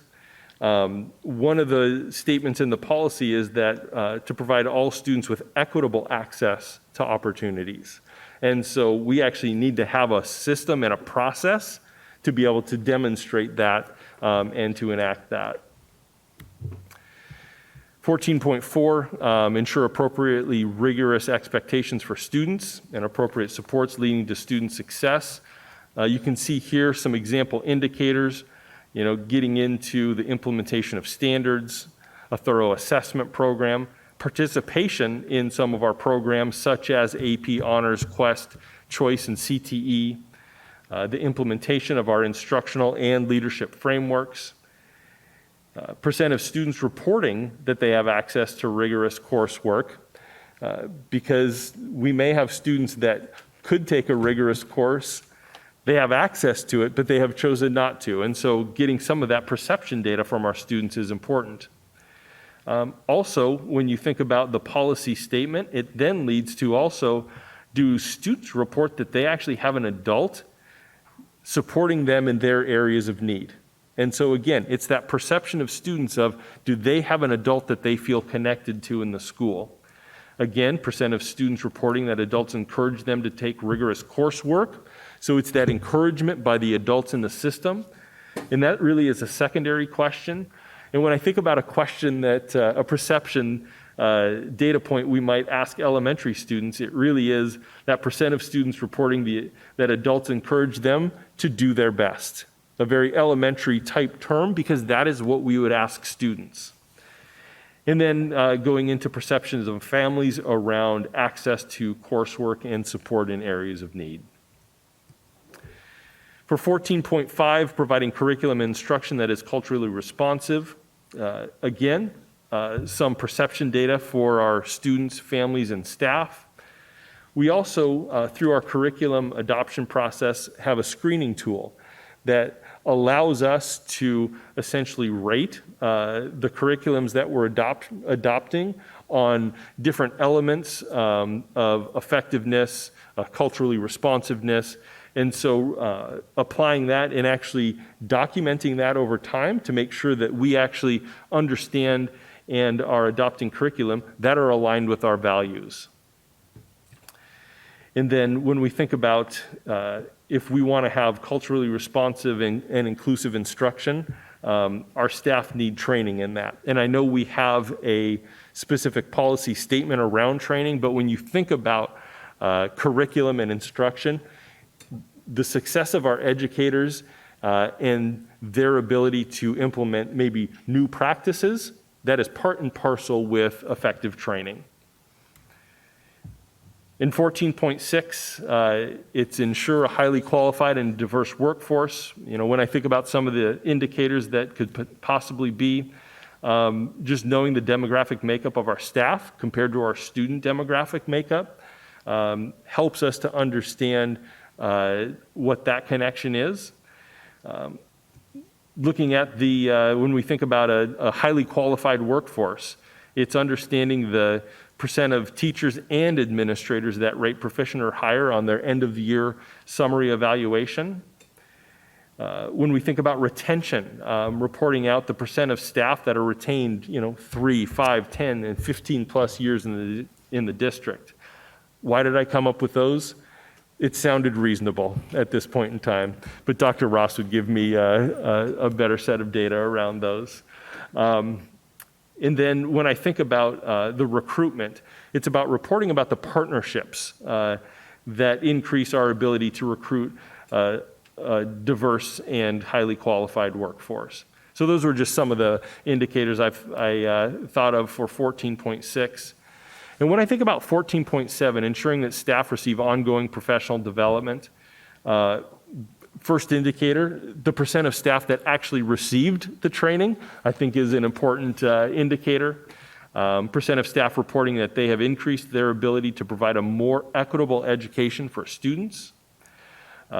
Given the policy statement, I believe reporting the actual content of the staff training, because the board was specific around the content pieces. And then the perceptions of both students, families, and staff, reporting information about types and changes in classroom and school environments. Do more students feel safe and included, welcomed and valued in their classrooms? Do more families report that they believe their child is more welcomed and valued and safe in their classrooms? And does staff feel that same way? And then that last is students report of the level of discussion focused on issues of race, equity, and diversity. For 14.8, the incorporation of diverse perspectives, really it's about our community engaging with partnerships. You can see there's some perceptions of families reporting that they have access to information in a language they understand. That's not here in the policy statement, but you can see as I think about this policy, it leads me to believe that it isn't just about access to information, but information that is understandable, digestible, and accessible by that family. When we think about our community participating in our schools, I think about the diversity of our volunteers. And when we think about opportunities for our students to engage with diverse individuals, Here I put race and ethnicity, but there's so many different ways that we can think about diversity and the differences, the unique differences that make all of us unique and special. Our students interacting with volunteers is another way that we can provide opportunities to engage with people that are different than them. I won't go back to my soapbox around our vision, but I truly believe if students are to be future ready, they actually are engaging with and know how to engage with people that are different than them. And that isn't just, I'm in the same space, but I actually can dialogue and engage with people that are different than me. And I can appreciate those differences. Furthermore, percent of community partners reporting outcomes that are achieved through the partnership are aligned with shared goals. Percent of families reporting that they're involved in decisions that the district and their school are making. Percent of families reporting that they have influence over the decisions related to their child's education. And the makeup of participants on district committees and task forces. We invite our communities and families to participate on committees and task force often. And I think it's important to report to the board, is that the same individual that keeps getting invited to a task force, or are we actually representing our community well on our curriculum committees and our task forces to address large-scale issues here in the district? And on 14.9, providing culturally responsive and safe methods to address concerns. Again, indicators of demonstration of a reporting procedure. Percent of families reporting that they are aware of the reporting procedure. Percent of individuals reporting that indicate their concern was handled in accordance with the stated procedure. And I broke apart item 3 and 4 there, because to me, there's a difference between the procedure was followed, which is a critical component to addressing concerns, but it's also percent of individuals making a report that indicate their concern was resolved. I think both are important. In that last one there, the percent of individuals making a report that indicate they were not retaliated against due to raising a concern, grievance, or violation of the policy. 14.10, it's that analysis of data, and so demonstration of the data analytics in OE 14, and the demonstration of data analytics to understand issues related to anti-racism, equity, and inclusion, really across a spectrum of monitoring reports and work in the district, our school improvement plans that use data. And so I believe the board is really looking at a holistic approach to making sure that our school district is using data to make informed decisions to meet our mission and vision. And finally, 1411 is thinking about our fiscal and human resources, demonstration of a documented and clear budget process, demonstration of clear and relevant communication related to resources, budget, and staffing. Percent of families reporting they understand how the district spends their resources. Percent of families reporting they understand how the, looks like I had a dangling participle there. I didn't finish my sentence. In that last one, demonstrating the use of an equity analysis tool to make decisions about allocated resources. Are we truly applying what we know about best practices, ensuring that all students have access to rigorous opportunities, high expectations, through our analysis of our allocation of fiscal and human resources. So that's my presentation around the board's first reading of OE 14. Happy to take questions, or the board can dialogue as you see fit. So just a reminder for the board. So we're adopting this on, well, we're slated to adopt this on the 23rd. So some things to think about tonight are comments on the policy itself, any questions for Dr. Holman or feedback, and then comments along process and, do we need to have, for example, do we need to have another study session between now and the 23rd? I'm not saying that we do, but that's just an idea of something, process-wise. Or are we comfortable going forward to the 23rd for final reading and adoption? So before we do that, I don't know how much people have around comment. We've now been at it for 2 hours. I don't know if does anyone need a break right now before we have? Yes, okay. So before we go into further discussion, we will take a 5-minute break now. It's 9:56, and we will adjourn until 9:01. Okay. So we are adjourned, we're in, I guess, recess adjourned for 5 minutes until 9:01. Excellent. So we're continuing the discussion around the first reading of OE 14 entitled Anti-Racism, Equity, and Inclusion. This is being presented for first reading at tonight's meeting, and it will be presented for second reading at the August 23rd meeting. So let's see here. Anyone on the board want to start off with any questions, comments, thoughts around the policy that's being presented for first reading tonight? Director Bleasner? Sure. First off, I'm glad it's finally made it to the board. It's been a long process that we've been going through in which to have this policy in this format, having started this back in 2018, I believe, initially as the first step. So it's exciting to finally have it here and be able to have those conversations. So appreciate you going through those indicators as well. I do think those policy pieces, we've heard a lot of feedback from lots of different people. Some of it, I would say, is not necessarily feedback that is in alignment with each other. They come from all spectrums and crosses the board. So we have, I guess, my approach has been through this to really work towards the way of being able to have a holistic enough policy that then as we work through the indicators and those pieces can help to define out those components and really move and drive change within our system and have an equitable, anti-racist, and inclusive school district. And I do believe the anti-racism is important to keep and to maintain that throughout this policy as a strong piece. So the one piece I did have, as you walk through indicators, would those also be disaggregated by different subgroups? That was the one piece I had a question on. Yeah, and like we have done with all of our results reporting, and I'm trying to think if there's any operational expectations that we've disaggregated based on, factors. OE 10, the disproportionality and Yes, discipline. thank you. Yes. So yes, we would. Okay, perfect.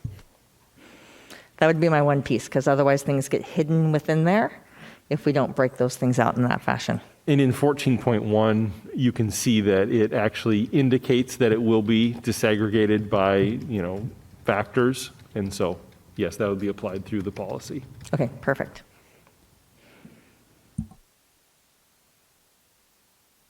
Okay. John, I'd like to make sure, I know these were just examples, and I take that for what it is.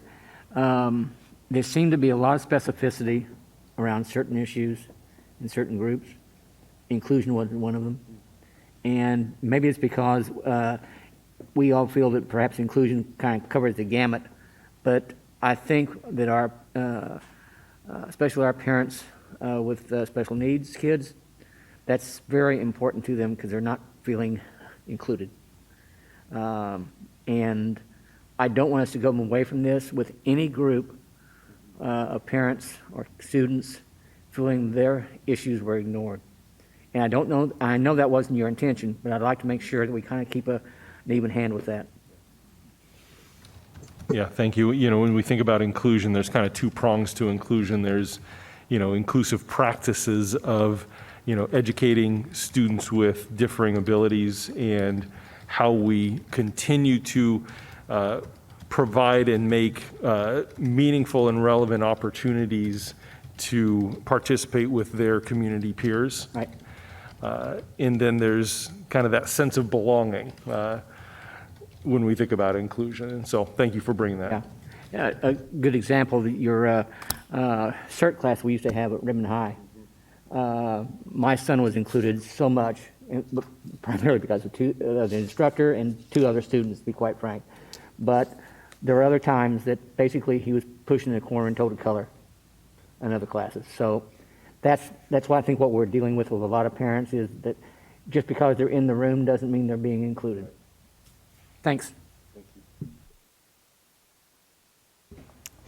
So to follow on Mark's comment, I also have been reading through this and thinking about, is it clear and is it obvious that inclusion includes special education students? It used to be a term usually reserved for special education inclusion, and I don't want to lose the progress that we have made toward inclusion. The pilots that we did at Mark Twain and at Einstein and Kirkland Middle, I believe, for fully inclusive classrooms, I think we've learned a lot, and I think we can expand that to all schools. And the goal is, for everybody to feel comfortable. I just hope that it's understood that this also includes special education students. I did have a question. Go ahead, Siri, did you have something? Yeah, actually, I had a question back. So, of the policies we have written, are there any changes or recommendations you would make in order to ensure that that is addressed? Or if that might be something to think about over the next couple of weeks, as if that is something in which there's any changes to our current policies as written? Well, that's a great suggestion. I will take the next couple of weeks and look through and I guess send my comments to Eric and John. Yes, because we still have a capacity to amend the policy. There is no, this is first reading for a reason. As much as we've gone through, I know we've had samples from Shoreline, from North Shore, from Bellevue, so forth. And I know that some of us have read through them, some of us hadn't. I'd love to see, from different perspectives, folks look through them to find the gems that are in there that we're missing. Because I'm not saying we should basically photocopy their policies, because it doesn't apply really. As far as I'm concerned, Lake Washington is Lake Washington. But that said, I'd hate to lose a good idea. And I'm never one to stop from stealing a good idea. And in particular, I noticed a few in Shoreline that I had not seen in the Bellevue policy. And I thought, oh, wow, didn't think of it. Anyway, just thoughts there. I can provide some sets of policies to the board this week, if that's of interest. I know community members have also provided a few different policies from different places from across the country that resonated with them. So I can provide those to the board on Thursday. Yeah, Shoreline had included in their list of groups of students, students using service dogs. I would like to add to that. We have had the opportunity to look through quite a few different policies and have had the opportunity to pull those things in as well.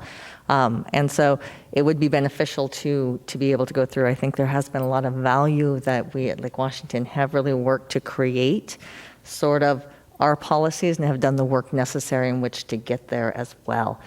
So there has been a lot of work in doing so and can continue to. But the piece to remember, this is a living document.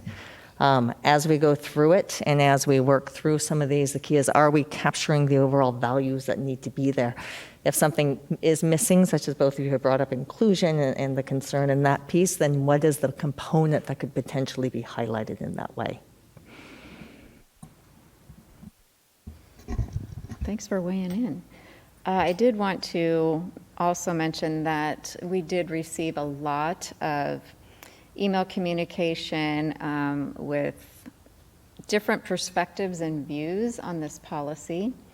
And in order for all people to feel welcome, I would like to ensure that there is a way to move forward as a district and try and build on that sense of community. I think that sometimes we tweak a policy. I don't think I've been on the board since we've outright adopted a new one, and then don't always follow up or get feedback from community. So as a board member, I think it would help me to be involved in a process of hearing feedback. Thank you. So Dr. Holman, you had mentioned that part of the indicator process was to have a diverse group of individuals who you were working with and do so. Would that be a place in which that you see that feedback? or? Yeah, I was going to ask about who is the makeup of the diverse work group, and I know you don't have the answer to that yet. It sounded like it would be staff members for sure, but yes, I think there's room for a board director or two and also other opportunities. Yes, staff definitely have a piece of the equation, but there's also representation from our community. We have later on the agenda a board committee focused on policy, and I could see the two board members that participate in that committee participating in that group as well. It feels very connected to that board committee work.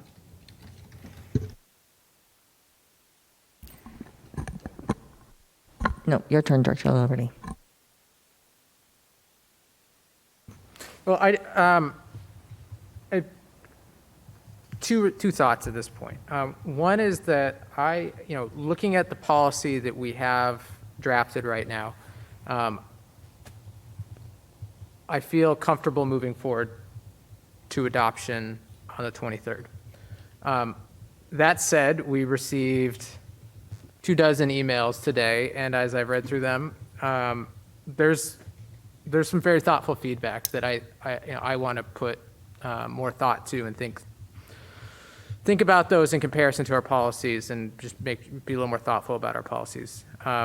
So I would just encourage everyone to read, to make sure we read everything. And if the board, as we get closer to the 23rd, if the board doesn't feel like we're quite there, we can always schedule another meeting after the 23rd and bring it back again and continue to work on it. I think there's real importance to having something adopted before the upcoming school year, but we can continue that work. So I guess all that to say is right now I personally feel comfortable moving forward, but I say that mindful that I have not read all of the words that our community has sent to us in the last 48 hours, and I expect that we'll receive more after this meeting too. So I guess I want to again tell to those who are still with us at 9:19, I really appreciate the feedback we're getting and ask that continue to provide it because it's help. I mean, this is how the policy gets shaped, is with people who know this work sharing their feedback with the board. So the board's email address is boardmembers@lwsd.org. Okay, thank you.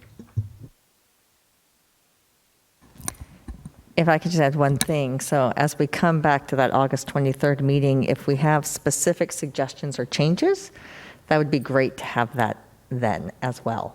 So if you're not happy with something, see if you've been able to come up with something that would make it better, or if you wanted to add something, what that might be, so that we can also move forward with that concept as well. Yeah, I agree. I'm trying to think process-wise the best way of having that come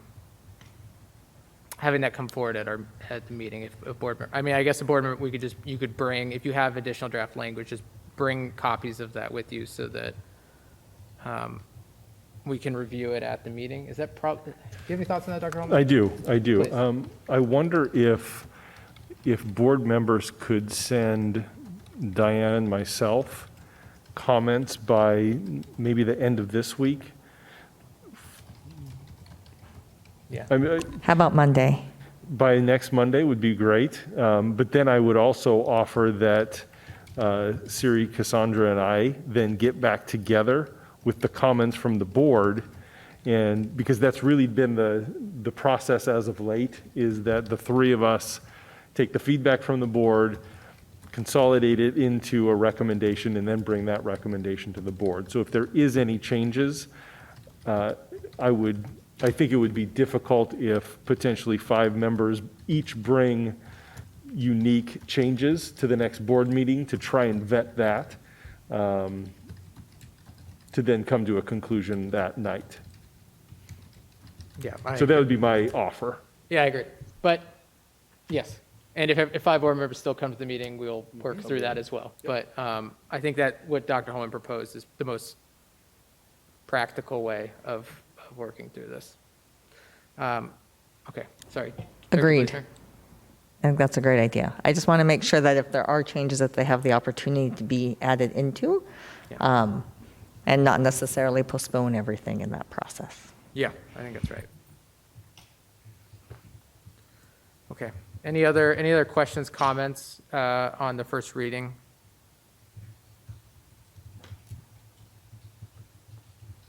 Okay.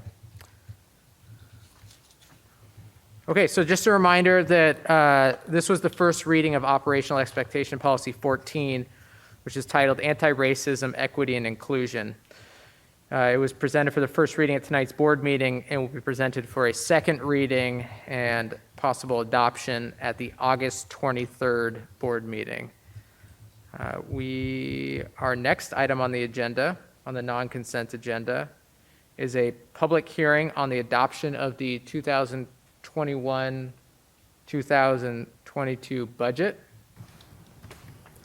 Are we ready to go right into that right now? We are absolutely ready. Beautiful. All right, Dr. Holman, if you could get us started. Yeah, so I'm going to ask Associate Superintendent Barbara Posthumus and Director of Business Services, Chris Brennigan, to come up. And this is the penultimate step for the board in adopting the 21-22 budget. And so tonight you have Resolution 2317 in front of you. And with that, I will hand it off to Chris and Barbara to walk us through the information and public hearing.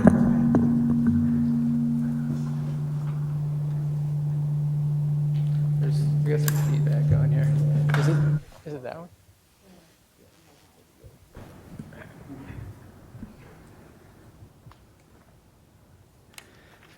All right. This is the public hearing for the 2021-22 budget that the board will be adopting on August 23rd. The board will be adopting the F-195 budget, which is the official budget document that is submitted to the state. The budget must be adopted by August 31st and filed with the ESD by September 3rd per WAC 392-123-054. The draft budget was presented to the board on June 28th. No changes to the budget have been made since that time. The budget was posted on the web and required ads were placed in the local papers for today's public hearing. Copies of the budget were made available to interested parties, and a place to email comments about the budget was provided. In addition, we also provided our regular award-winning budget summary that provides additional transparency for the community and shows how resources are aligned with strategic goals. A copy of the budget summary was included in the board packet for today's meeting and is posted on the website. Hard copies of both the F-195 budget and the budget summary are available for anyone that is interested by contacting Business Services. These documents can also be found online on Lake Washington School District's website by going to Program and Services, Business Services, Budgets and Financial Reports, and click on the proposed 2021-22 budget. We did not receive any requests from the public for the budget document, nor did we receive any emails through public comment. The website did receive over 175 views since the budget was presented on June 28th. The resolution to adopt the budget contains the appropriations for each fund, and I'd like to thank everyone that was involved with the budget process this year and the budget team for all their work in putting the budget together. Great, thank you, everyone. So at this time, I will open the public hearing for the adoption of the 2021-2022 budget. State statutes require the board to hold a public hearing and adopt the budget by resolution. Is there anyone who wishes to address the board on this topic? What's that? Okay. Seeing no one has come forward, the public hearing is now closed. Please note that the board is scheduled to take action at the August 23rd board meeting to adopt Resolution 2317 entitled Adoption of the 2021-2022 Budget. Thank you. Oh, do we need... Okay, could you please, I'll entertain a motion for Director Blasner at this time. I move that we table item number 4, 5, and 6, which is the approval of OE5, approval of OE10, and approval of Result 2 to the next board meeting. Thank you, Due to the time that we are at. Great. Second. Thank you. It's moved by Director Bleasner and seconded by Director Sage that we table and move to the next meeting agenda items on approval of OE5, approval of OE10, and approval of results 2. Those will be brought back to the board at the August 23rd meeting. All those in favor, please signify by voting aye. Aye. Aye. Any opposed? Hearing none, the motion passed, and those items are tabled until our next board meeting.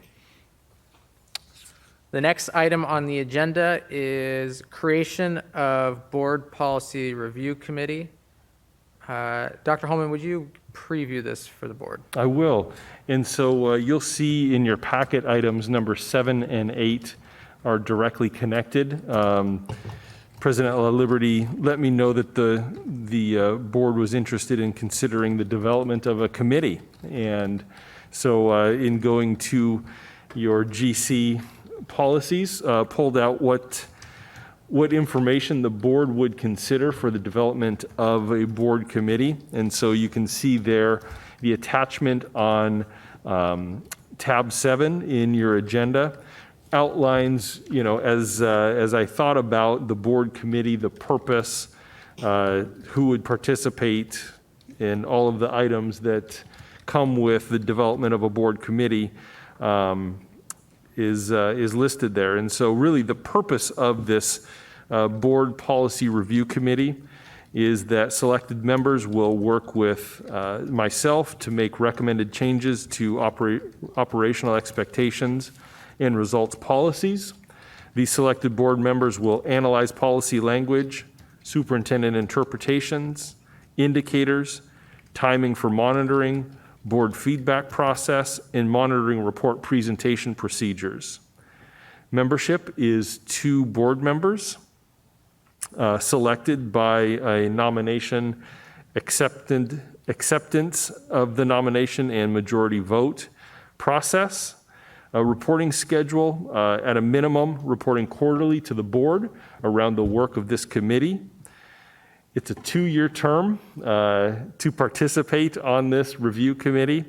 That's to just have a little bit of stability over the duration of time, knowing that this will span over a period of time to do these reviews.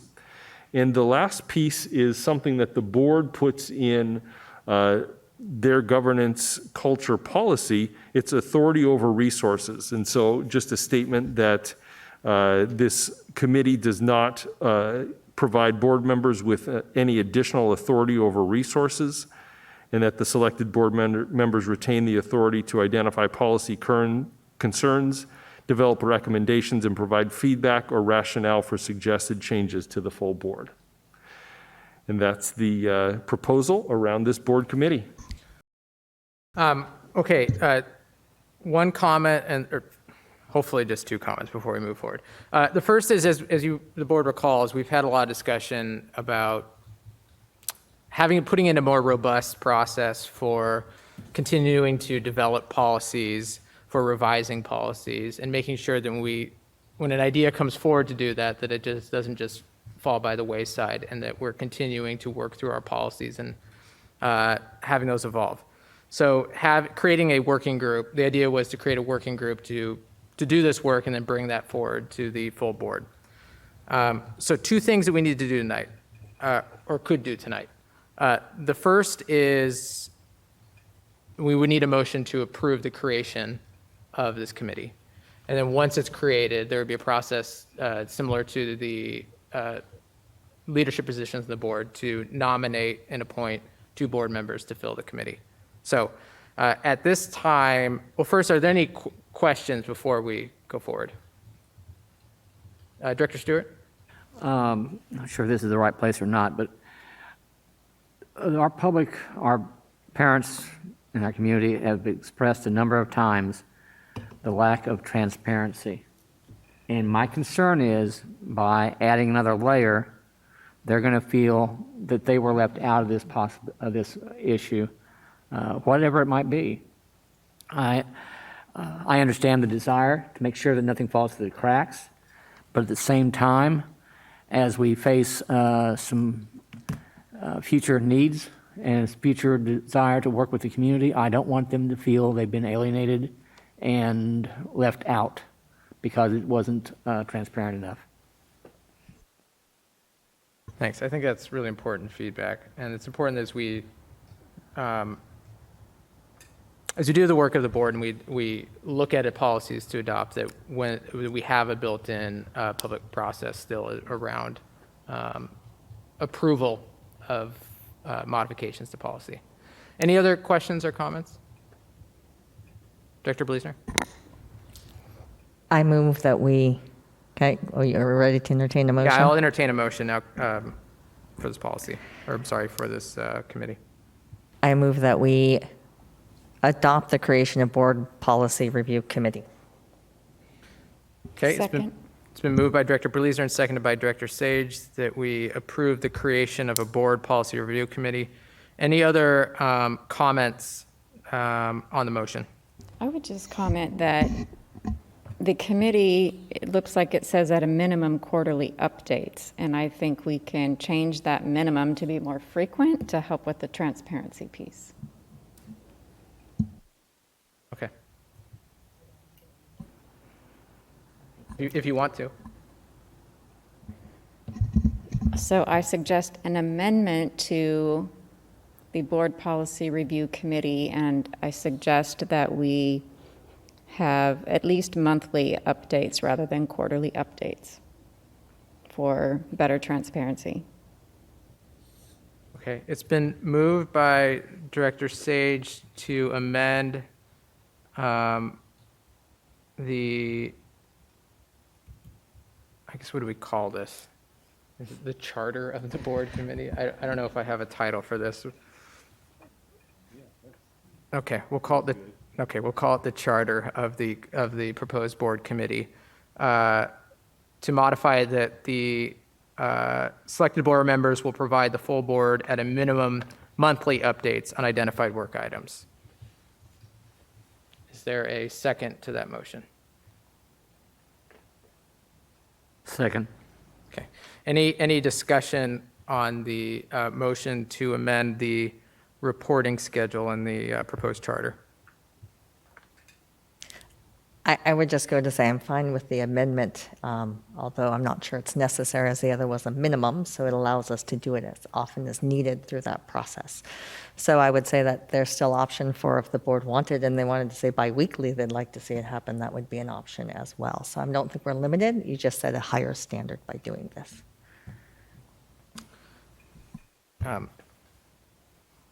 I can live with either. I'm fine with quarterly. I don't know that the work will happen at such a rapid pace that monthly updates are necessary. But I can support the amendment as well. Okay, any other questions or comments on Director Sage's amendment? Okay, then we will vote on the amendment. The amendment is to amend the reporting schedule in the charter for the proposed board committee. All those in favor, please signify by voting aye. Aye. Any opposed? Hearing none, the motion carries. And now before the board is Director Bleasner's motion to approve the committee. It is now amended such that selected board members will provide the full board at a minimum monthly updates on identified work items. The proposed committees otherwise before the board as proposed in our packet. Any other questions, comments, or proposed amendments? Okay, hearing none, then we'll vote on the motion. All those in favor, please signify by voting aye. Aye. Any opposed? Okay. The motion passes aye. The motion passes 3-1. Okay. The next item on the agenda, non-consent agenda is nominations of board members to serve on the Policy Review Committee. So I will now open nominations for selection of 2 board members to serve a 2-year term on the newly created Policy Review Committee. I'd like to nominate Director Bleasner. A nomination is received for Director Bleasner. Are there any other nominations? I nominate Director Sage.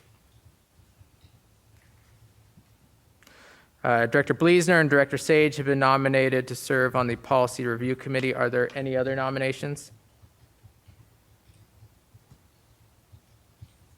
I guess I probably should have done one at a time. It would be low. No, is that fine? It's okay. Okay. Whatever. Hearing none, nominations are now closed. Director Bleasner, do you accept the nomination to serve on the Policy Review Committee for a 2-year term? I do. Director Sage, do you accept the nomination to serve on the Policy Review Committee for a 2-year term? Yes. Okay.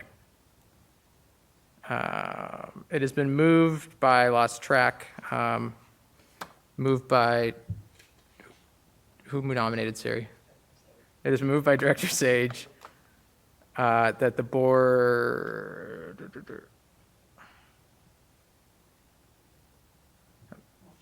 I don't know if my script is correct for our process here. Well, we're going to do it this way. Director Sage has been nominated. There are 2 nominations to serve. We're just going to do it all at once. There are 2 nominations to serve on the Policy Review Committee. Those nominated are Director Sage and Director Bleasner. All those in favor of Director Sage and Director Bleasner serving on the Policy Review Committee, please signify by voting aye. Aye. Aye. Any opposed? Hearing none, the motion carries. Thank you all for helping me wade through that. And thank you to Director Bleasner and Director Sage for accepting the nomination and agreeing to serve on this newly created committee, and for agreeing to provide monthly updates to the board.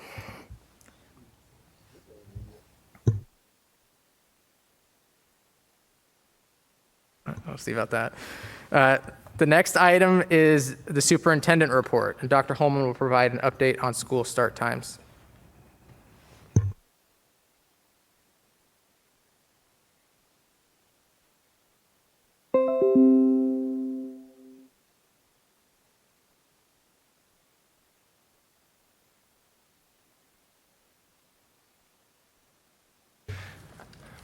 Okay, so tonight my superintendent's report will include the school start time information. I also thought it appropriate to provide the board with an update around our fall 2021 planning.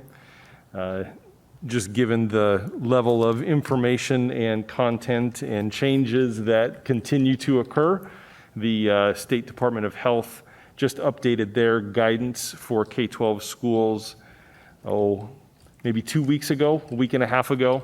And so we just received that, and it does have some unique changes in it. And so just want to talk about those and reference those. And so my report tonight has 3 different components to it: school start time, school configuration and planning, and then also information about health and safety planning.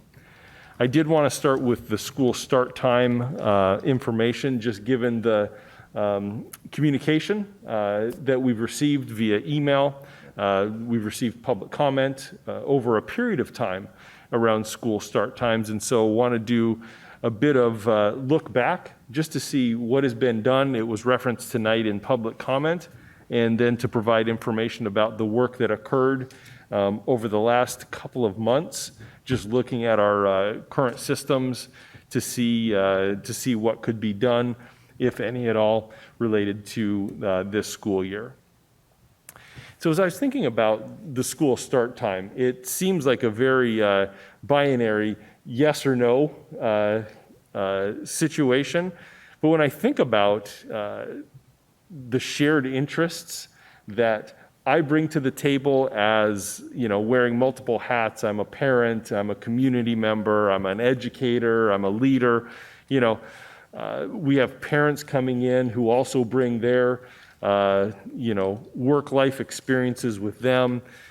And my guess is we probably have very similar interests for our students, student well-being, academic success, and effective use of resources. And I think I heard some of that tonight in their public comment. And so it's just interesting that they kind of led with that. And that's what I was thinking about as well, because we all want what is absolutely best for our students. We want the outcomes for our students to be of an excellent nature.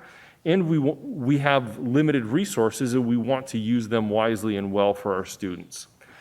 And so the School Start Time Advisory was an outgrowth of the College and Career Readiness Task Force that really was looking at the 24 credit requirement and shifts and changes to the high school program to think about how do we provide the requisite opportunities for students to be able to achieve the new 24 credit requirement that the state was adopting and implementing. Part and parcel with that comes school start times, because as the board knows, we adopted a 7-period day, but what we had looked at that time was a multitude of different options. There were models called 4x4 models, where you take 4 classes one semester, 4 classes the next semester for a full credit each for a total of 8 credits. There's a 4x8 where you're taking 8 full classes, and we looked at trimester schedules. And so we looked at all of those, all of which had implications for school start times. Ultimately, we adopted a 7-period day. We increased the high school day by 20 minutes. We adjusted the required instructional hours to equate to a full credit. And with all of that math equals the current high school day, which then the School Start Time Advisory looked at, are there ways to make adjustments to the system to accomplish some other goals that we have as well, which is a later start time for our high school students. As was referenced tonight, we've read the research, we've seen the data about the importance of the time when adolescents are actually sleeping, and how that changes over time from young adolescents into the teenage years. And so the School Start Time Advisory took a look at that, came up with that recommendation to implement the current schedule we have.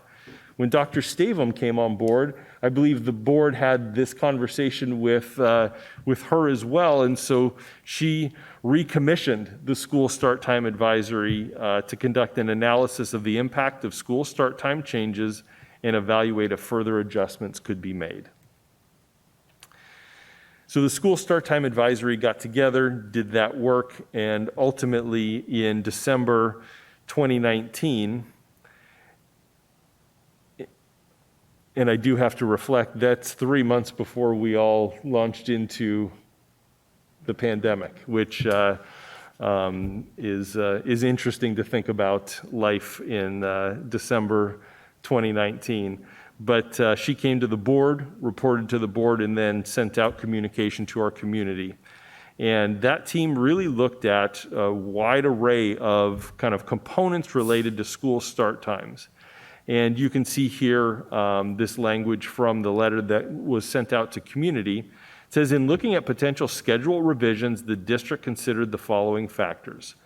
First, the original decision-making process that led to the current start times for schools, the current research on adolescent health, impacts of the start and end times on current family schedules and potential for additional disruptions, the recommendations from the School Start Time Advisory Committee, the current program models, including the impact potential changes would have on transportation schedules and staffing needs, space constraints and the impact on program flexibility as Lake Washington continues to grow, and Lake Washington's current transportation model and policy requirements for eligibility. And so, as you can see, that team took a very wide look at that, but ultimately came back that we were maintaining status quo with the current schedules.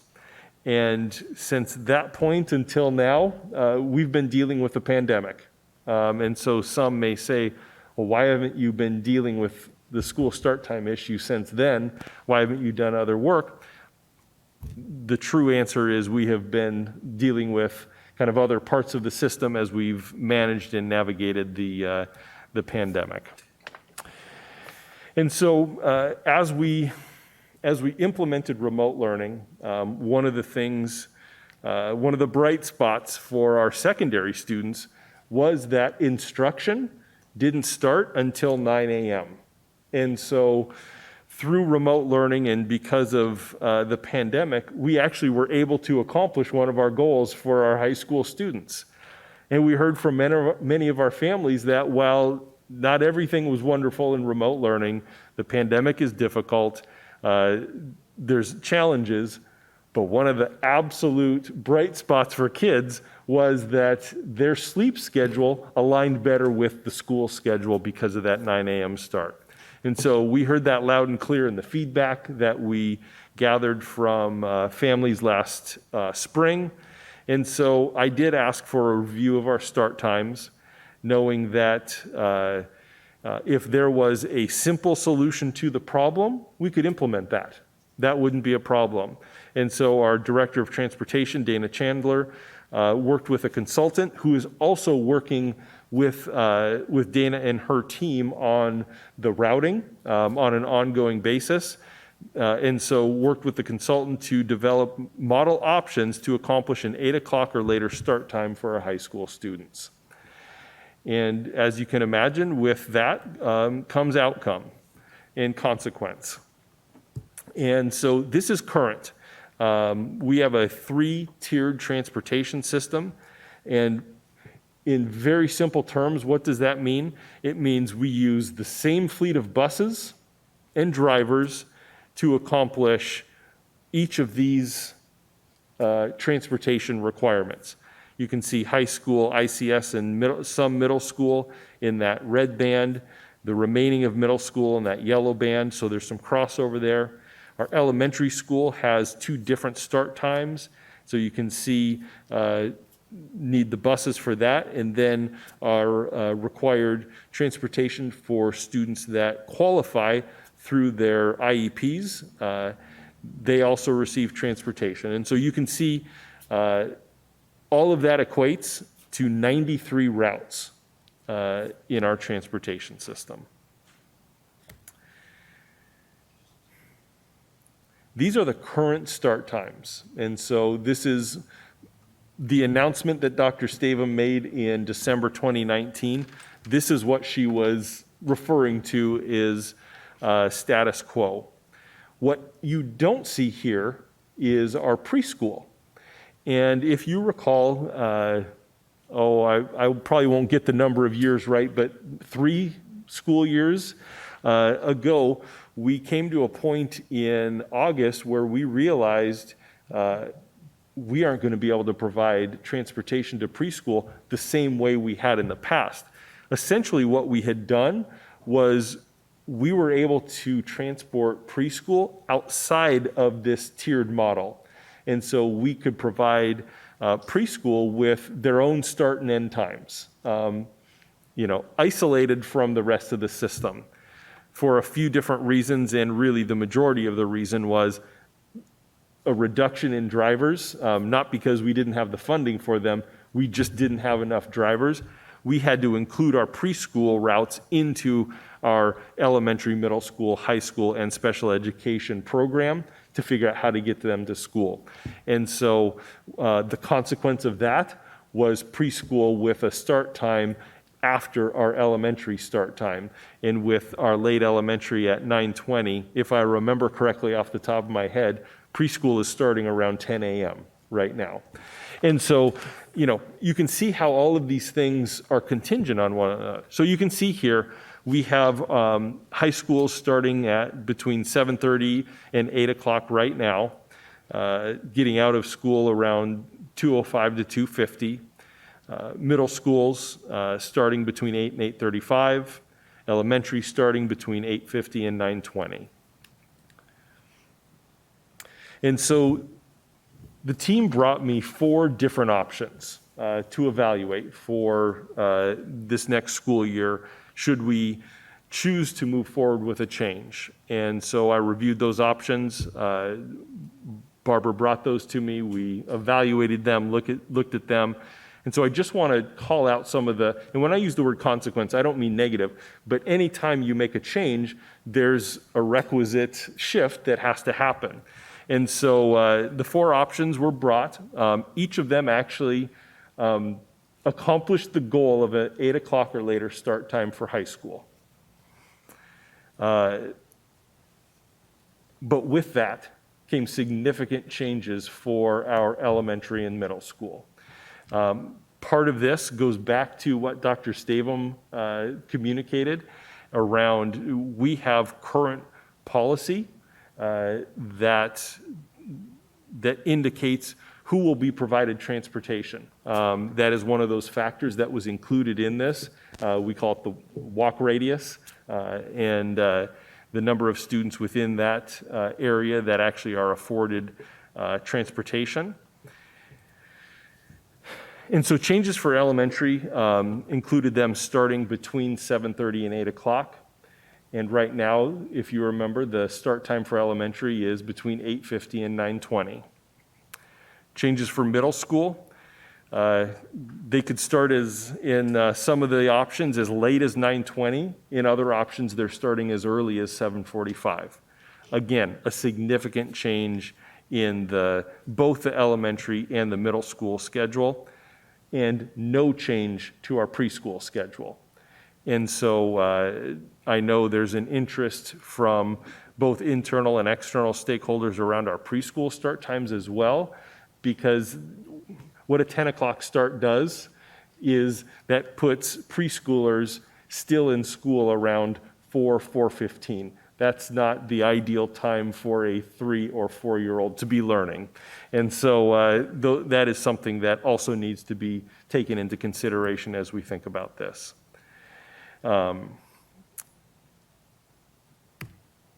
Okay, and so at this point in time, I just want to be clear that we are maintaining our current start times for the 21-22 school year for a variety of reasons, some of which I want to talk through.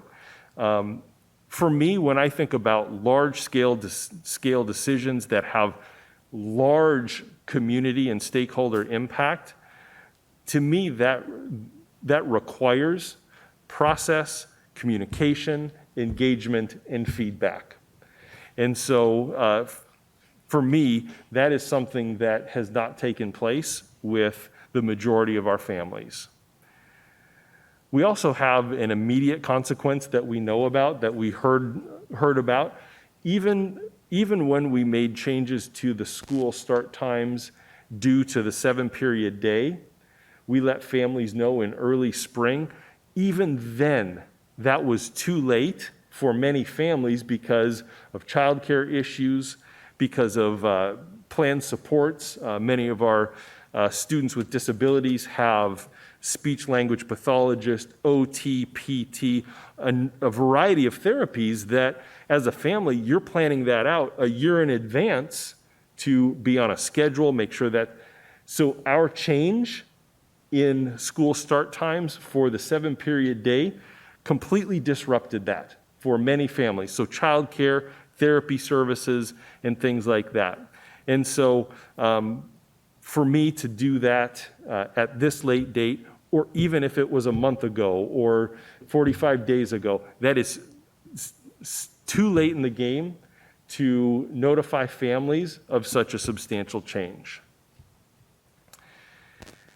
And so since Dr. Stavum's announcement in December 2019, like I said, we have not been actively working on this issue. But we are going to bring the school start time advisory back starting in the fall of 2021, because I believe there's some different ways that we can look at school start times, because right now, what are we prioritizing within the school start times? It's transportation. Transportation is the absolute #1 variable, and I'm not sure it has to be. I think we can actually think about the problem differently and potentially come up with some different solutions. And so transportation is one of those that we actually have flexibility around. But if we're going to make changes to the provision of transportation, I think we need to engage, communicate, and hear from our stakeholders around those changes. And if the change in start time actually is worth the cost of those changes. So it's a multi-layered, multi-variable issue that if I could snap my fingers and make it happen right now, I would, because I also believe that it's in the best interest of students. And so I'm excited to reconstitute this team, get them back together, because I also think doing it as early as possible so that if changes for the 22-23 school year are to happen, families need to know as early as possible. That is my last slide around school start time, and I'm happy to take any questions from the board now about that. Director Sage, a race to push the buttons there. Director Sage raised her You hand wanna first, speak and then Director first, Stewart, and Dr. Director Bleasner? Bleasner. Okay. So last spring, I sent some email to you and perhaps to Barbara about the community ride program. Sammamish and the Juanita area, well, parts of Sammamish that are in our district and the Juanita area in Kirkland have a community ride bus, and I'm not sure of all the details, but it sounds like it will pick you up from your doorstep and take you to any location in the community that's on its route, and it basically does a big circle to pick people up. In Sammamish, one of the most popular destinations when they began this, I believe it was 2019, 2020 maybe, I think 2019, was Eastlake High School. So we have some transportation opportunities to take advantage of and to run pilots for now, and then giving students an opportunity to arrive to school an hour later and take a class online or in some other form after school or at a time that is more convenient for them. Not everybody, it would be a pilot, but it would address some movement in this area, and it would help us look at things differently than transportation is our only focus.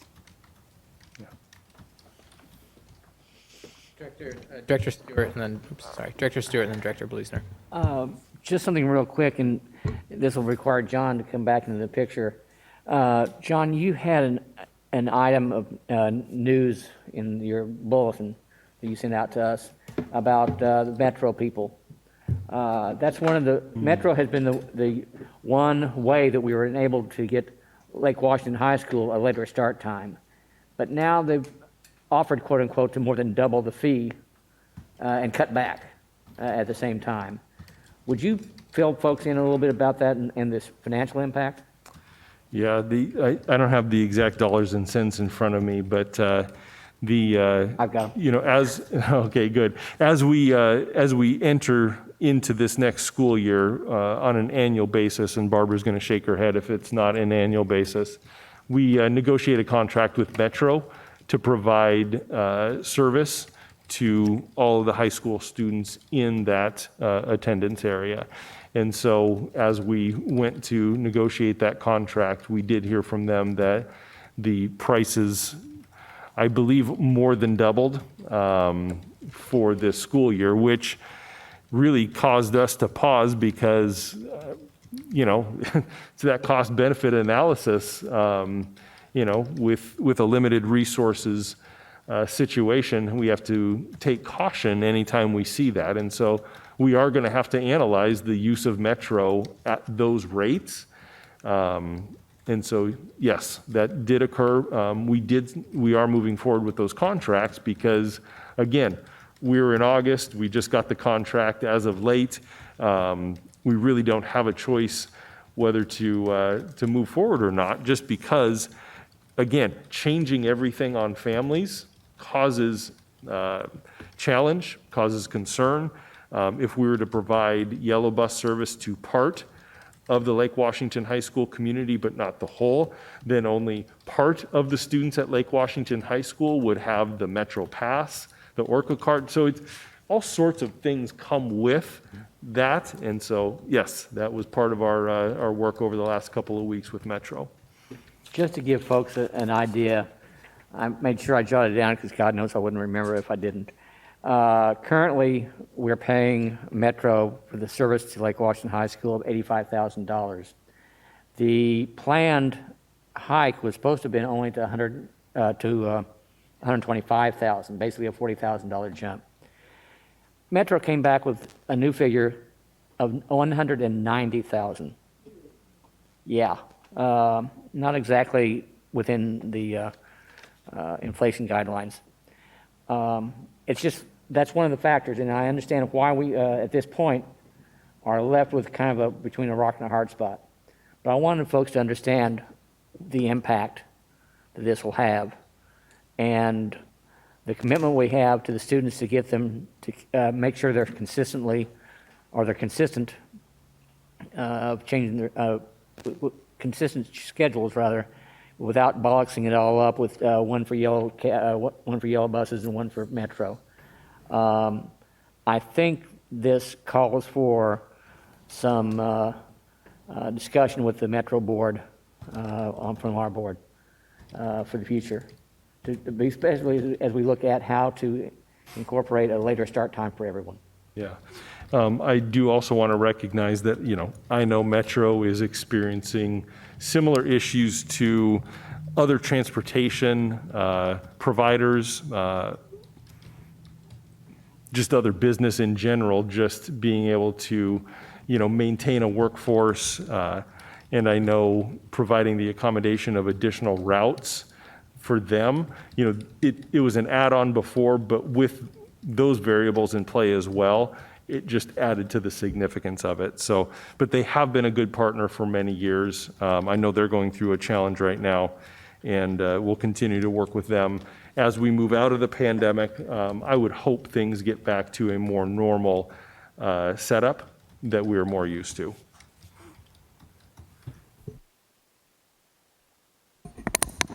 Director Blaisner.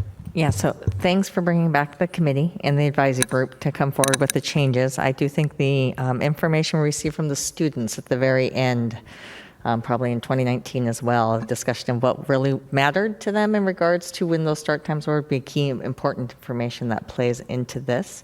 At the same time, as you spoke about those, appreciate the innovation concept, that transportation, because we do seem always stuck there, and hearing Director Sage and the other options, knowing there's a lot of change in our community right now. Light rail coming in is another component, and so public transportation is a piece. We need to be thinking about the 1 mile down. All these pieces can play into student transportation as well, so how we partner and do those things, and I can see this playing into that. You also had mentioned the 9 o'clock start time was greatly appreciated by our students and families during this. I also heard about the Wednesday, the shift of schedule of having a day off throughout that, and having that being asynchronous, which gets somewhat to the online concept and capacity to have a little more flexibility. So being able to think of those options as well as they go through this, as you look to scheduling in different pieces. I know those are all those components. The shift was done around a 7-period day. There's lots of ways that we can be doing those sorts of things, especially with an online option. So excited about the possibility of how this can play out to really sort of break the mold and look at this completely differently than where we've been at before.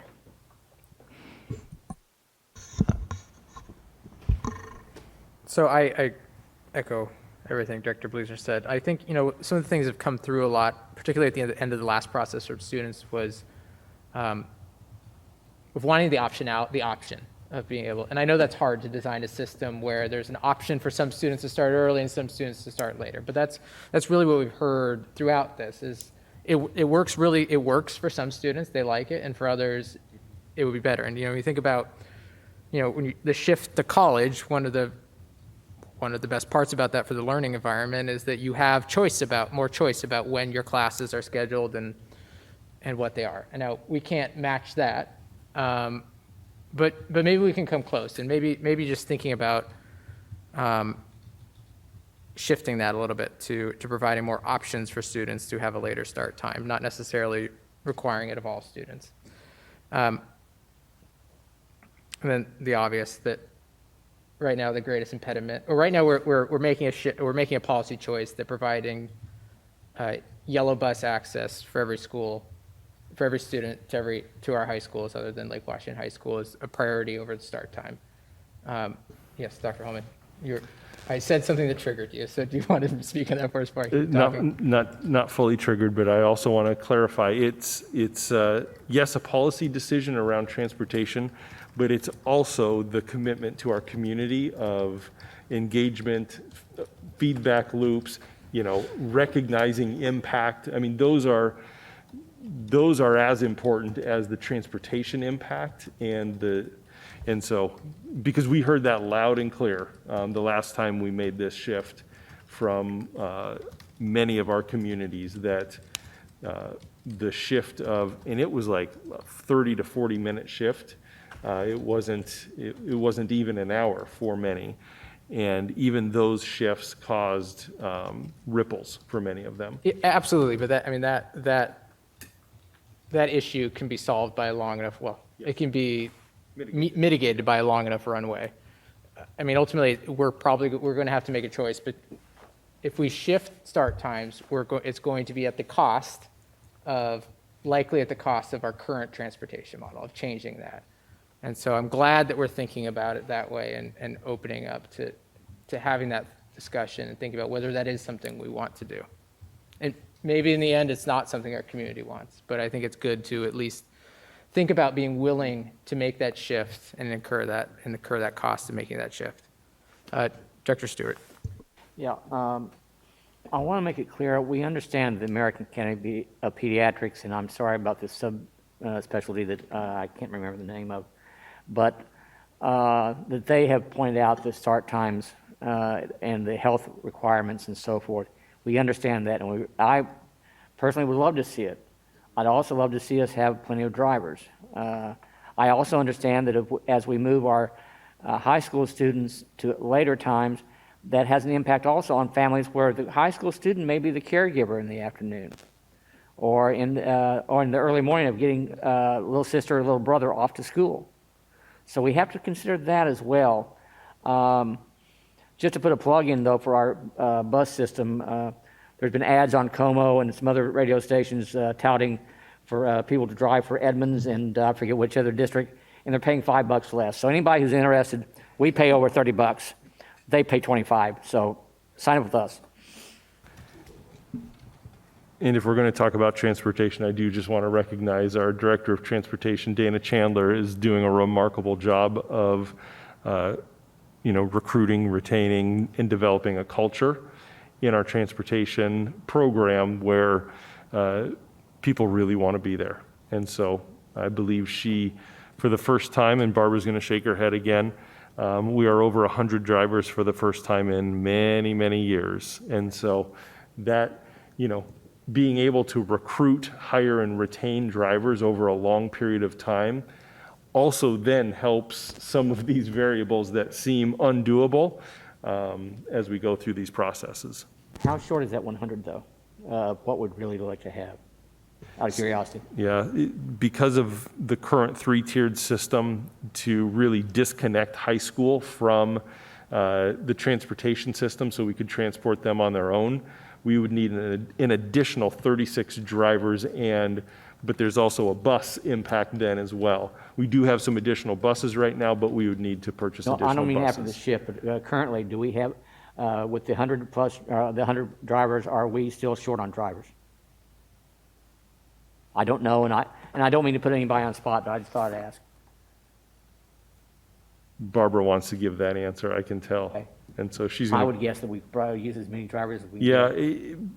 because of what we want to accomplish, just think about preschool. If we had 10 or 15 more drivers, they could provide preschool with the transportation. 100 bus drivers will cover the current routes that we are planning on now, but that is not enough drivers to really cover we need subs. And so it's not enough drivers to cover, on a daily basis. We have drivers that are out sick, out on leave. And so ideally, we would like that number to be higher so that we have, so that our office staff aren't out driving on a daily basis when we don't have enough drivers. So it is progress, but we would like to get more drivers hired. So we're working towards that. I thought that was the answer, but I wanted to hear it from the staff too. Any other comments or questions on the presentation? Great. Sounds like you have more for us. I do. Okay. I do. And I won't spend a tremendous amount of time on this, but I think it's important for the board to know. When we think about our in-person learning, we are required to provide in-person learning for any student that wants it. And the majority of Lake Washington students are returning to in-person. We have less than 1% of our students that have selected to participate in our online learning program for the 21-22 school year.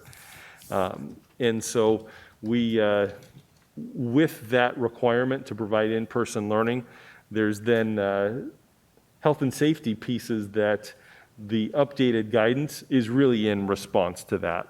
For our online learning program right now, and this was as of a few days ago, we have right around 100 plus elementary students that will be participating in our online school program.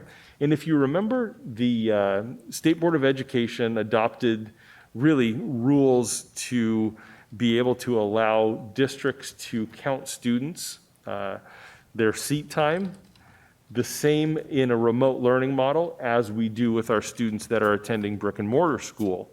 OSPI called that the Continuous Learning 2.0, because with this these new rules also come rules around more and consistent continuous learning with teachers. So live instruction, live connection needs to be 70% of their school time, which that is different than what we had implemented last year. And we have to provide the provision of all services to students. And so figuring that all out is pretty unique. We just got the rules a couple months ago. Richard Snyder, our online principal, has done a great job of really setting the stage for us to move forward with this. He's continuing to get some level of inquiry from families around that. I know Mark let me know earlier tonight that there's families that have asked, are we still accepting students into that program? And so I'll work with the team to make sure that it's clear what that answer is. For our secondary students, we aren't using the Continuous 2.0 rules. We're actually adopting an alternative learning experience, an ALE program for those students. And so it's two separate state regulations that we're applying, one for elementary, one for secondary.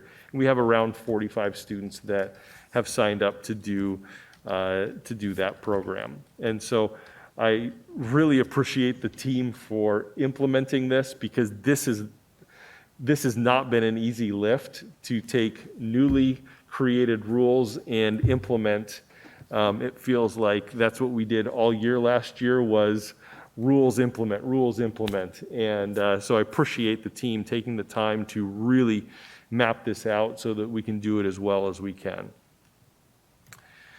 When we think about health and safety planning, I just went through the Department of Health guidance and pulled out some key pieces that I think are important to note. Masking, as you can imagine, is a polarizing topic.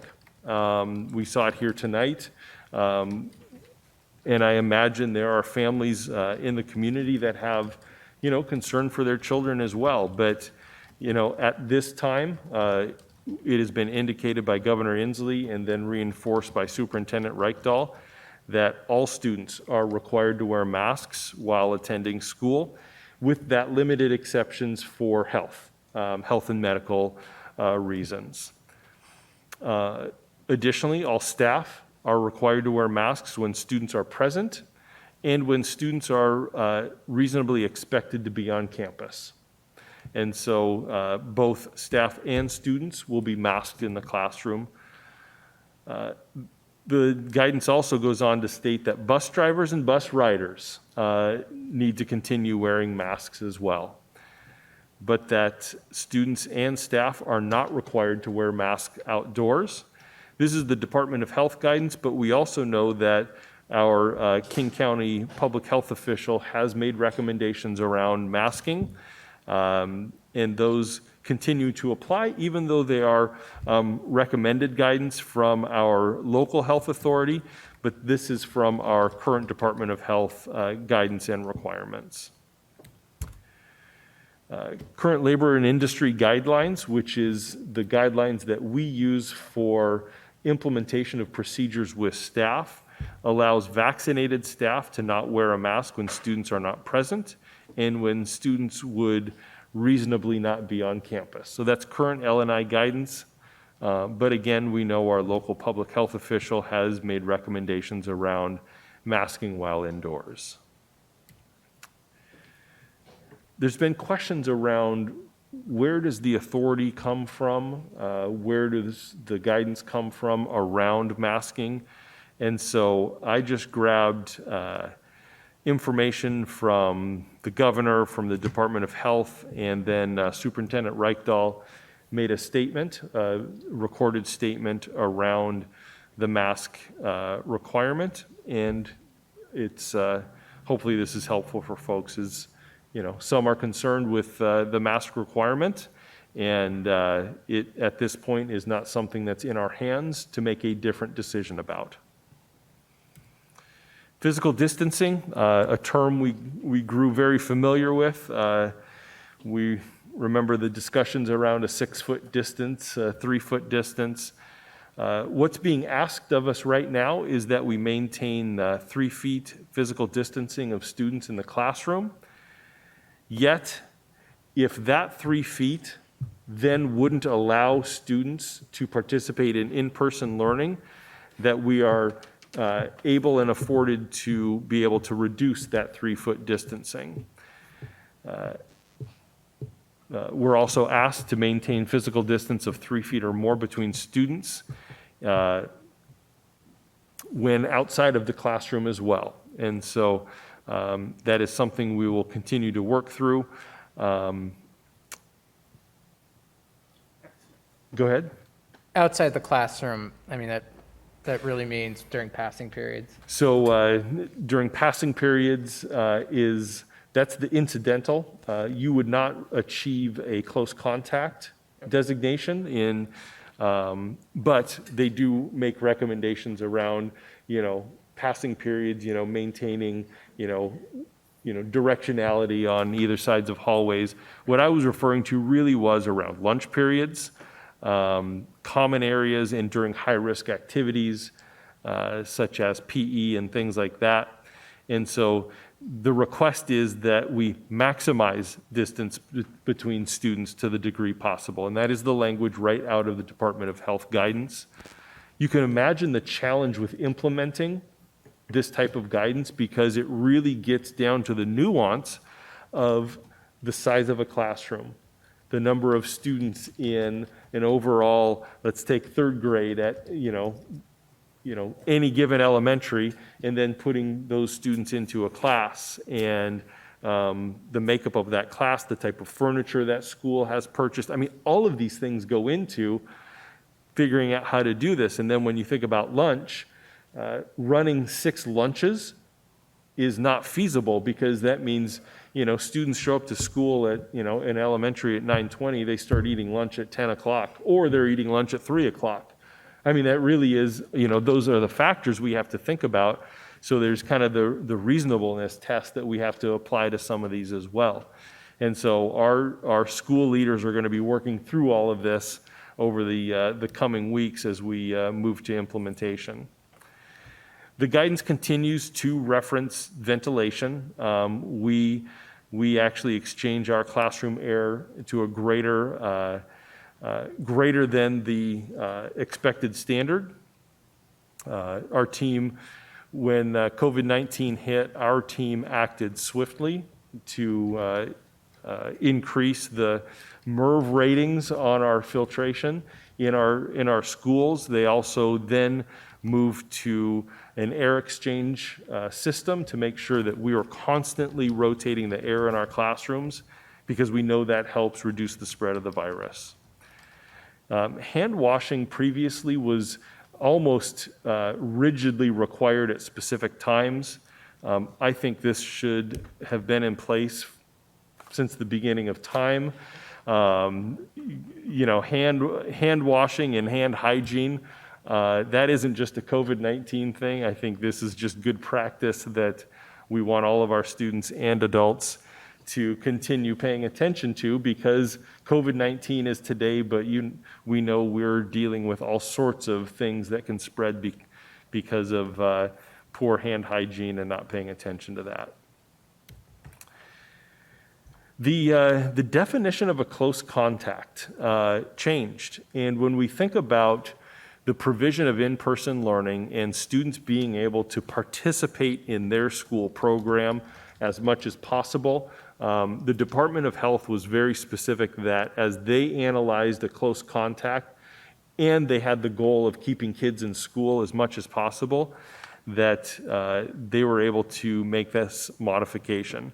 And the modification is that a close contact is now a student that's within at least 3 feet, where previously it was a student that was at least 6 feet.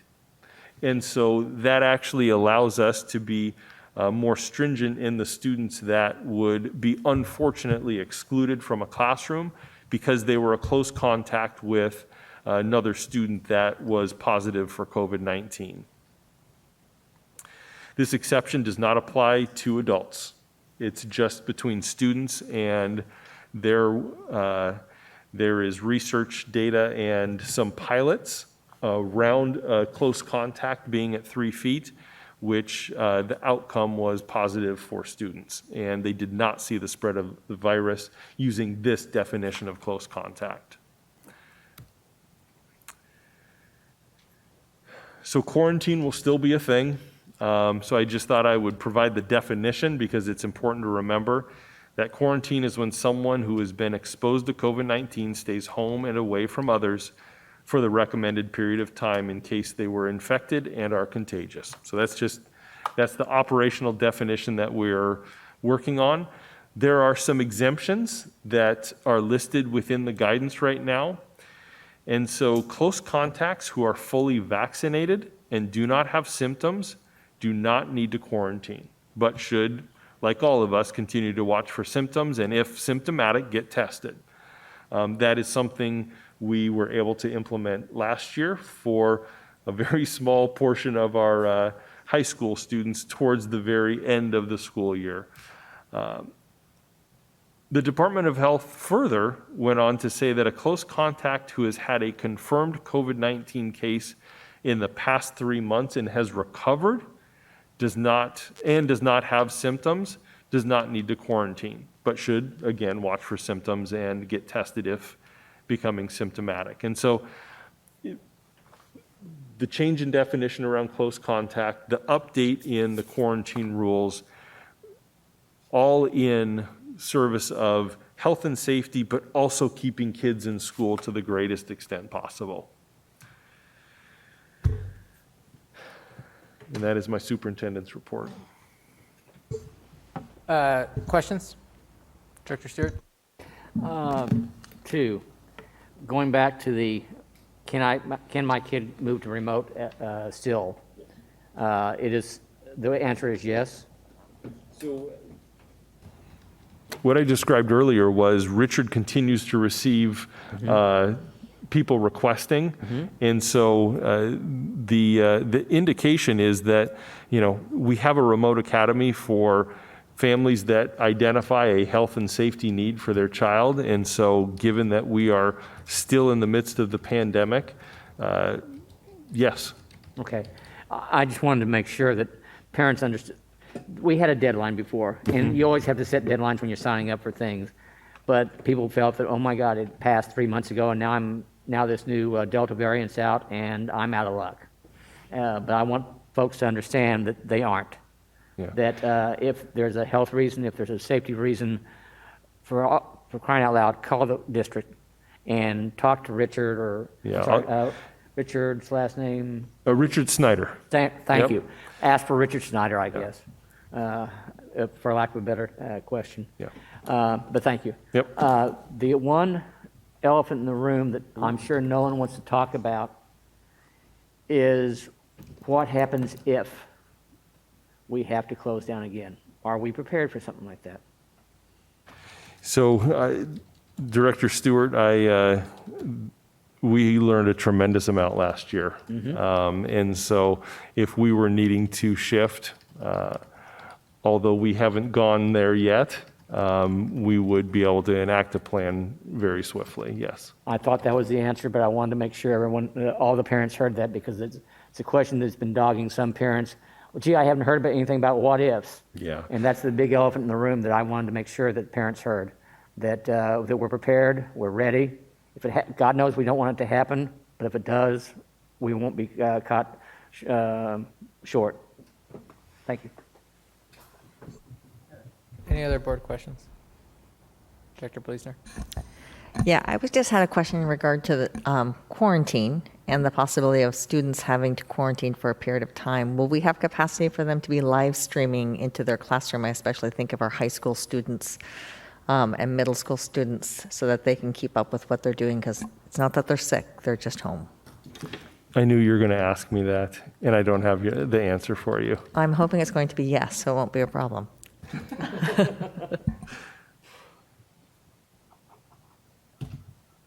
Any other board member? Yes, Director Bleasner, anything else? Actually, just one other. The other question that has come up somewhat is around screening and testing. And will we be looking at, 'cause I know athletics, they have talked about needing to do screening and testing in regards to that. And will we be looking at doing any screening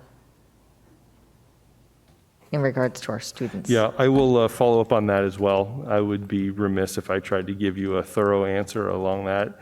And Associate Superintendent Matt Gillingham would be squirming back there, because I'm sure I wouldn't provide you with accurate information. Okay, now I have one more on the vaccine. Knowing that we had the clinics back in May and June of this year, knowing that there might potentially be other students who still have not, or the option also childhood vaccines where they might not have had the opportunity. Will we be supporting families in being able to access those? Yeah, and I'll follow up with details around that, but Matt was describing the other day vaccine clinics, both for COVID-19, but also for routine vaccines, knowing that there's many children in our communities and across the country that their access to vaccine over the last 18 months has diminished greatly. And so Matt is working with some community partners to provide that, yes. Excellent, glad to hear. Thanks. I don't have anything else. Does anyone else have any questions, comments? Okay. The next item on the agenda is Public and Community Affairs. Director Sage, do you have anything to report this evening? Yes, and it's a perfect segue. So the meetings at the East King County, Seattle King County Public Health have resumed after a short break during the summer. And a lot of what you just described, Dr. Holman, on updated guidance for K-12 was discussed during that meeting, along with one of the, I'm not sure exactly what her title was. She was the new person that joined us. Someone working with public health has reached out to every school district in King County to ask, would the districts be interested in having easier access to childhood vaccines? And so that, to me, caught my attention as something that could help students who are behind on their vaccinations. It sounds like you. Whitney Taylor was her name. She's on the vaccine team with COVID-19. I didn't catch that. Whitney Taylor. Thank you, thank you. Was she contacting directors or? Yeah, Matt says yes. Okay, okay. Okay. Thumbs up from the back of the room. Yes, thank you. And also that Sarah Regal will continue to be the school response person to contact for school districts. And I believe we're going to be meeting every 2 to 3 weeks with public health as the school year progresses. Great. Thank you. Does anyone else have anything they would like to add to public and community affairs? Okay, the next item on the agenda is board member comments. Does anyone else have anything else for the good of the order tonight? Director Stewart. Yes, and I apologize for not bringing this up during John's presentation. There's been questions raised by parents just because they want to know, they need to find out what we're doing in preparation for band, orchestra, and choir students with face coverings. I had shared with y'all, I think it was Kansas University had come up with some great guidelines. Whether or not they're transferable to us, I can't tell you because I did not play in band or orchestra, and no one wanted to see me in a choir. Thank you very much, or hear me in a choir. Thank you very much. But my point is that parents at this point, they feel their kids really lost a lot by not having their band and orchestra and their chorus last year, and I can understand, and they are still seething about it. So I would really encourage us to get as much information out as soon as possible about how band and orchestra and choir will be conducted for the fall. Also follow up with the board so you have that information as well. Thank you. Based on public comment this evening as well, the option for outdoor lunch in this setting. Would appreciate a follow-up on that in regards, I'll be honest, I don't eat indoor at restaurants at this point in time. So I can appreciate the concerns. And it seems like an option we should be able to look at and provide through some means.